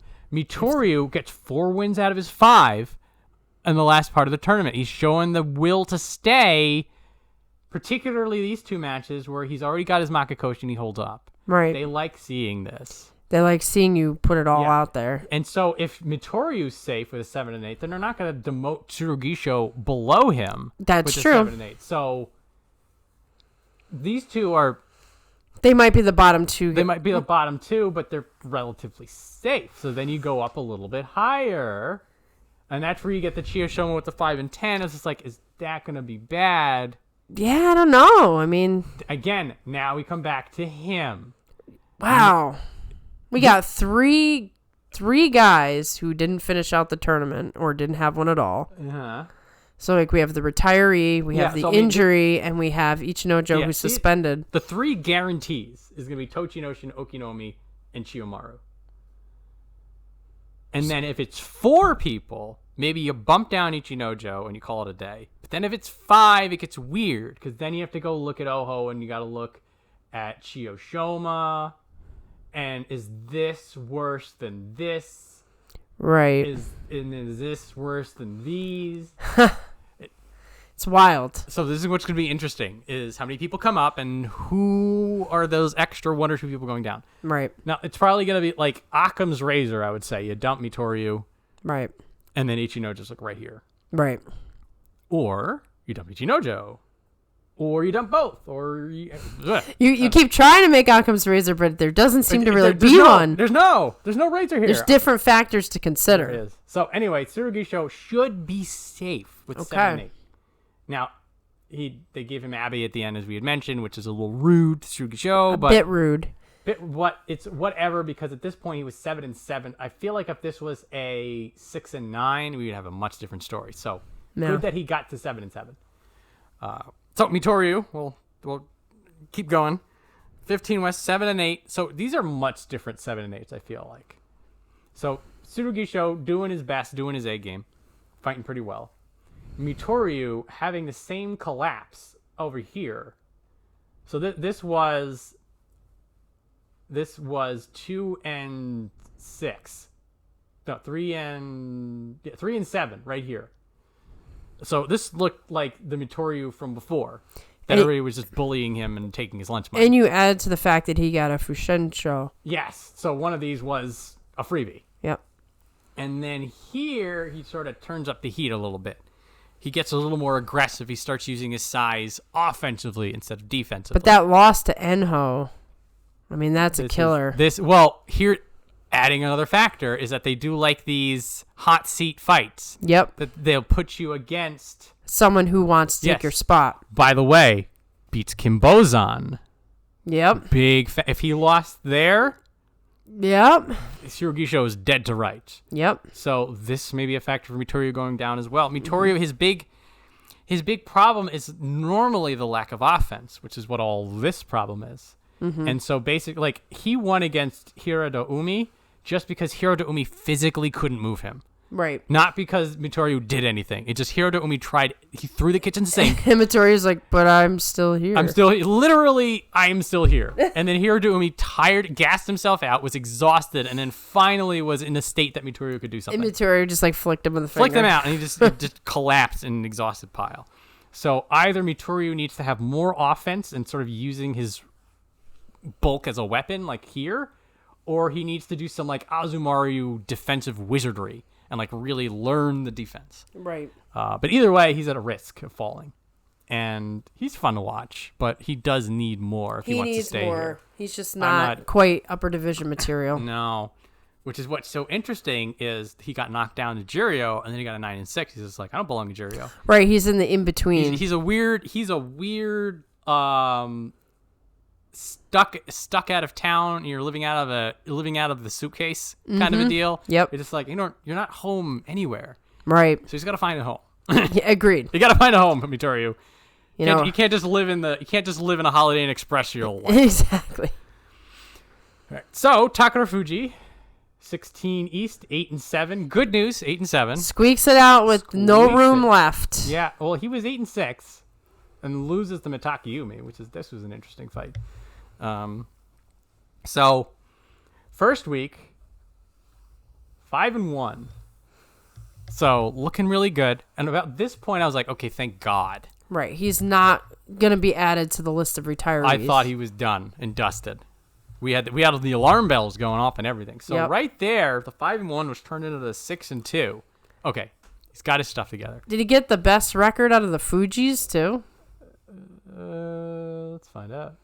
Maybe. God, yeah. That's depressing. Takayasu outdid Nishikifuji, Midorifuji. And Terunofuji. Oh, well, that was an easy one, though. Yeah. And better than Atami Fuji down in Juryo. So, yeah, our best Fuji performance is an 8 and 7. At the bottom. From the struggling bottom of the barrel. So there's some hand injury concerns that seem to be okay because he came back the next day. But when he was fighting Mitoryu, like halfway through, he just like steps away and walks off and is holding his hand like this. And I'm like, oh boy. Right, like for you to actually just show it outwardly like that. Yeah. And then he just comes back the next day and keeps fighting. I'm like, What happened? What happened? Did you dislocate your thumb and pop it back in? They might have. So now with everybody else, there's the Fuji X Factor. Mm-hmm. So this could have been sheer survival, and then he ran out of steam in the second week. Well, I'm sure he was thinking, oh boy, I can't be going down to Juryo while the stable's in the state it's in. Yeah. Also worth noting that if there were some hand issues, that he fought Mitoryu here, and then he was in pain the rest of the tournament. Yeah. But got lucky with that Fushensho against little bit. Tochinoshin. A little bit. It would have been an interesting fight to see him fight Tochinoshin, though. Oh, I would have loved it. That would have been a fired-up Tokunofuji against a always fired-up Tochinoshin. Yeah. So I feel like he could have gotten that win himself, but I will. He could have, yeah. But good news for us as Tokunofuji fans, he's at least around for a little bit longer. Living to fight another day. And hopefully March, a lot of this Fuji scandal is... It's further away, at least. Further away. There is a big recency bias in sumo. So right, like it happened right before the tournament. And then so also when your big boy Terunofuji's back, ruling the roost, and then you get to watch Terunofuji just flatten people and be like, yeah, my buddy, our team's back. You know, exactly. and that's the energy. They need their captain back. They do need I feel like they are. Yeah. They lost their big man. And the scandal hit, so it's really the worst case scenario for all these guys. So in a way, like we'd mentioned, scraping that 8 and 7 is actually a really good sign. It is. You want to put a spin on it? Yeah, we got a spin. We got a little spin doctor here. All right. So Chiyomaru, Megashira 16 West, 4-11. Apparently fighting with an injured foot and already basically a Juryo visitor. Yeah. So I don't feel like there's not much else to say. There's not. I mean, Chiyomaru is hanging in there until he's not going to fight anymore. Yeah. I mean, I felt like coming into this that this was sort of like, yay, special guests are Chiyomaru, and that's exactly what we got. Exactly. Which is good because it's the lime green belt. Well, it's just so good to see. The smile. He's fun. He's happy. He gets surprise wins on people, and. Well, he only got 4 surprise wins this time, I guess. But anyway. Boy, oh boy. Thank you for coming, Chiyomaru. I guess participation bonus from your fans here in 42 Opinions. Exactly. So, special prizes, as we had mentioned, there's only 2. There were 2 others that were in contention, but both of those were lost. But what remained was the Fighting Spirit, the Kanto Show for Koto Shoho, who I believe more than earned it. Oh, yeah. And the Technique Prize or the Gino Show for Kiribayama, who also more than earned it. Absolutely. And also shows that more people than us are realizing that Kiribayama is coming into his own. Yep. That Technique Prize is a very big endorsement. It's an endorsement. It's we want more of this. Here's your incentive to do even better. So, Juryo time. Juryo winner was Asanayama with a 14-1. Which is really good, though I'd say disappointing that he lost one. 14-1 is, I mean, a 15-0 would also be nice, but now he has March to cross that bridge. Right. So and you do win money every time. So. You do? Yeah, that's a big old pile. So, people coming up, Bushozan, 9-6, you're up. Hokuseiho, 9-6. Waiting a while. Got him back up. We have possibly Tohakuryu, and this is where the 4 of the 5 is murky. So the Juryo 4 with a 9-6, I can see them not. Yep. Kinbozan, 11-4. You're up. And Kinbozan was in the Yusho. He won the Yusho in November. And he was in contention with Asanoyama. Yep. They fought each other. He lost, and then he just fell apart after that. But he was a dominating force till the end. So definitely up. And Daieisho. That's wow. It's been a while. Yeah. I looked him. He was in the top division in 2019. Yeah. So he hasn't been in the top division since before we started doing this. I wonder. I definitely was watching back then, even though we weren't doing it. Yeah. I wonder what would have spurned him to get a 12-3. It's very interesting. Very. So these are the guaranteed 4, I would say. The 12-3, you're up. 11-4, you're up. 9-6 at Jiryo 1, you're up. 9-6 at Jiryo 2, you're up. So that's where the number 4 comes from. Yep. It's whether or not they want to give Tohakuryu the extra nod. So typically, I'd say Jiryo 5 is the over-under for whether we have this conversation, unless you have a crazy good score. Right. Typically, I think Oho and Ichiyamamoto were 6-7 with double-digit wins, which, by the way. I just saw that. Oh, wow, look at Shionokuni. Is he healed? I feel like he's going to get parked really at the top. Yeah, he's definitely going to park near the top. Park near the top. Roga, 9-6, looking good. Churchiyoshi, and then our boy Asaniyama. Mm-hmm. By the way, Shonanaumi. Wow. Yeah, there's a couple of look at you. It's like bit of feast and famine going on in Jiryo. There's a lot of feast and famine in Jiryo. I mean, this is interesting because we didn't follow this nearly as closely as we. No, typically we would, but we did not this time. No, I was paying attention to what Asanoyama was doing. Yeah, well, there's a lot going on in January in the top division, so we had more than enough. I can't wait till Asanoyama's back in the 42 because he's gonna throw a wrench in everything. And everything we've been talking about in the last, literally, was it 2 years since he was up? Well, we had mentioned, put this in a time capsule. We had said a couple of years ago, we're going to see the state of everything, and it's going to be completely different. And so Asaniyama is going to enter a new environment. Right. Most of the guys he's going to face were not the guys from 2 years ago. Yeah, for better or for worse. Yeah. Maybe he's going to come in and try to knock Takakeisho off his high horse. I think that's his goal 1. Of course it is. It's like, you're still there, huh? Yeah. And Hakuho, like I said, he thinks Asanoyama's the next Yokozuna. A lot of people think he is. I understand, at least from a physical standpoint, why they think he is. But the mental thing, you cannot underestimate. He's got a lot going on in that head. So we'll have to see if he can put that aside and do what he has to do. Whenever this happens to anybody, they come back stronger. Yeah. It seems to be the case. Abi, Ryuden, Terunofuji.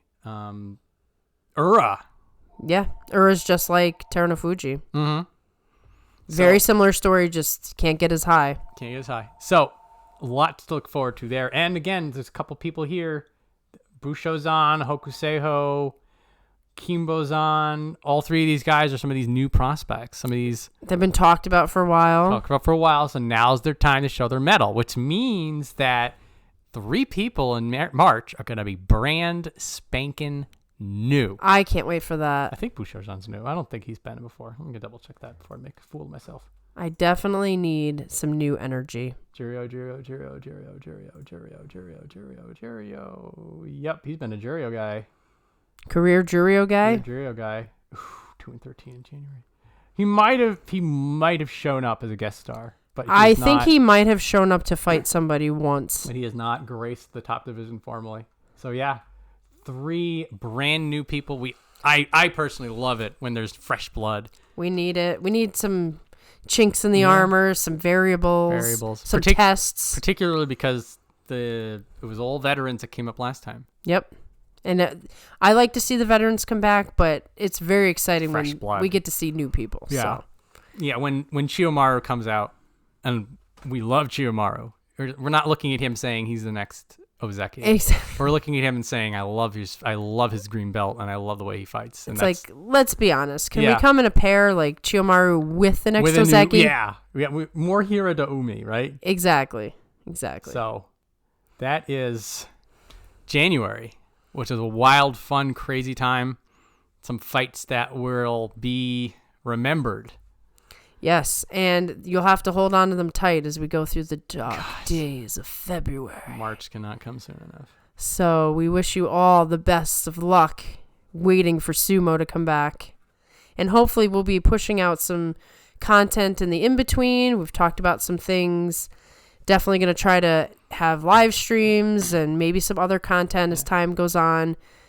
We definitely appreciate everybody who showed up this past week. We had lots of lively discussion. That's really what we're here for, is for you guys. So Hope you show up to anything that we do. I'm curious what other people's favorite fights were in January.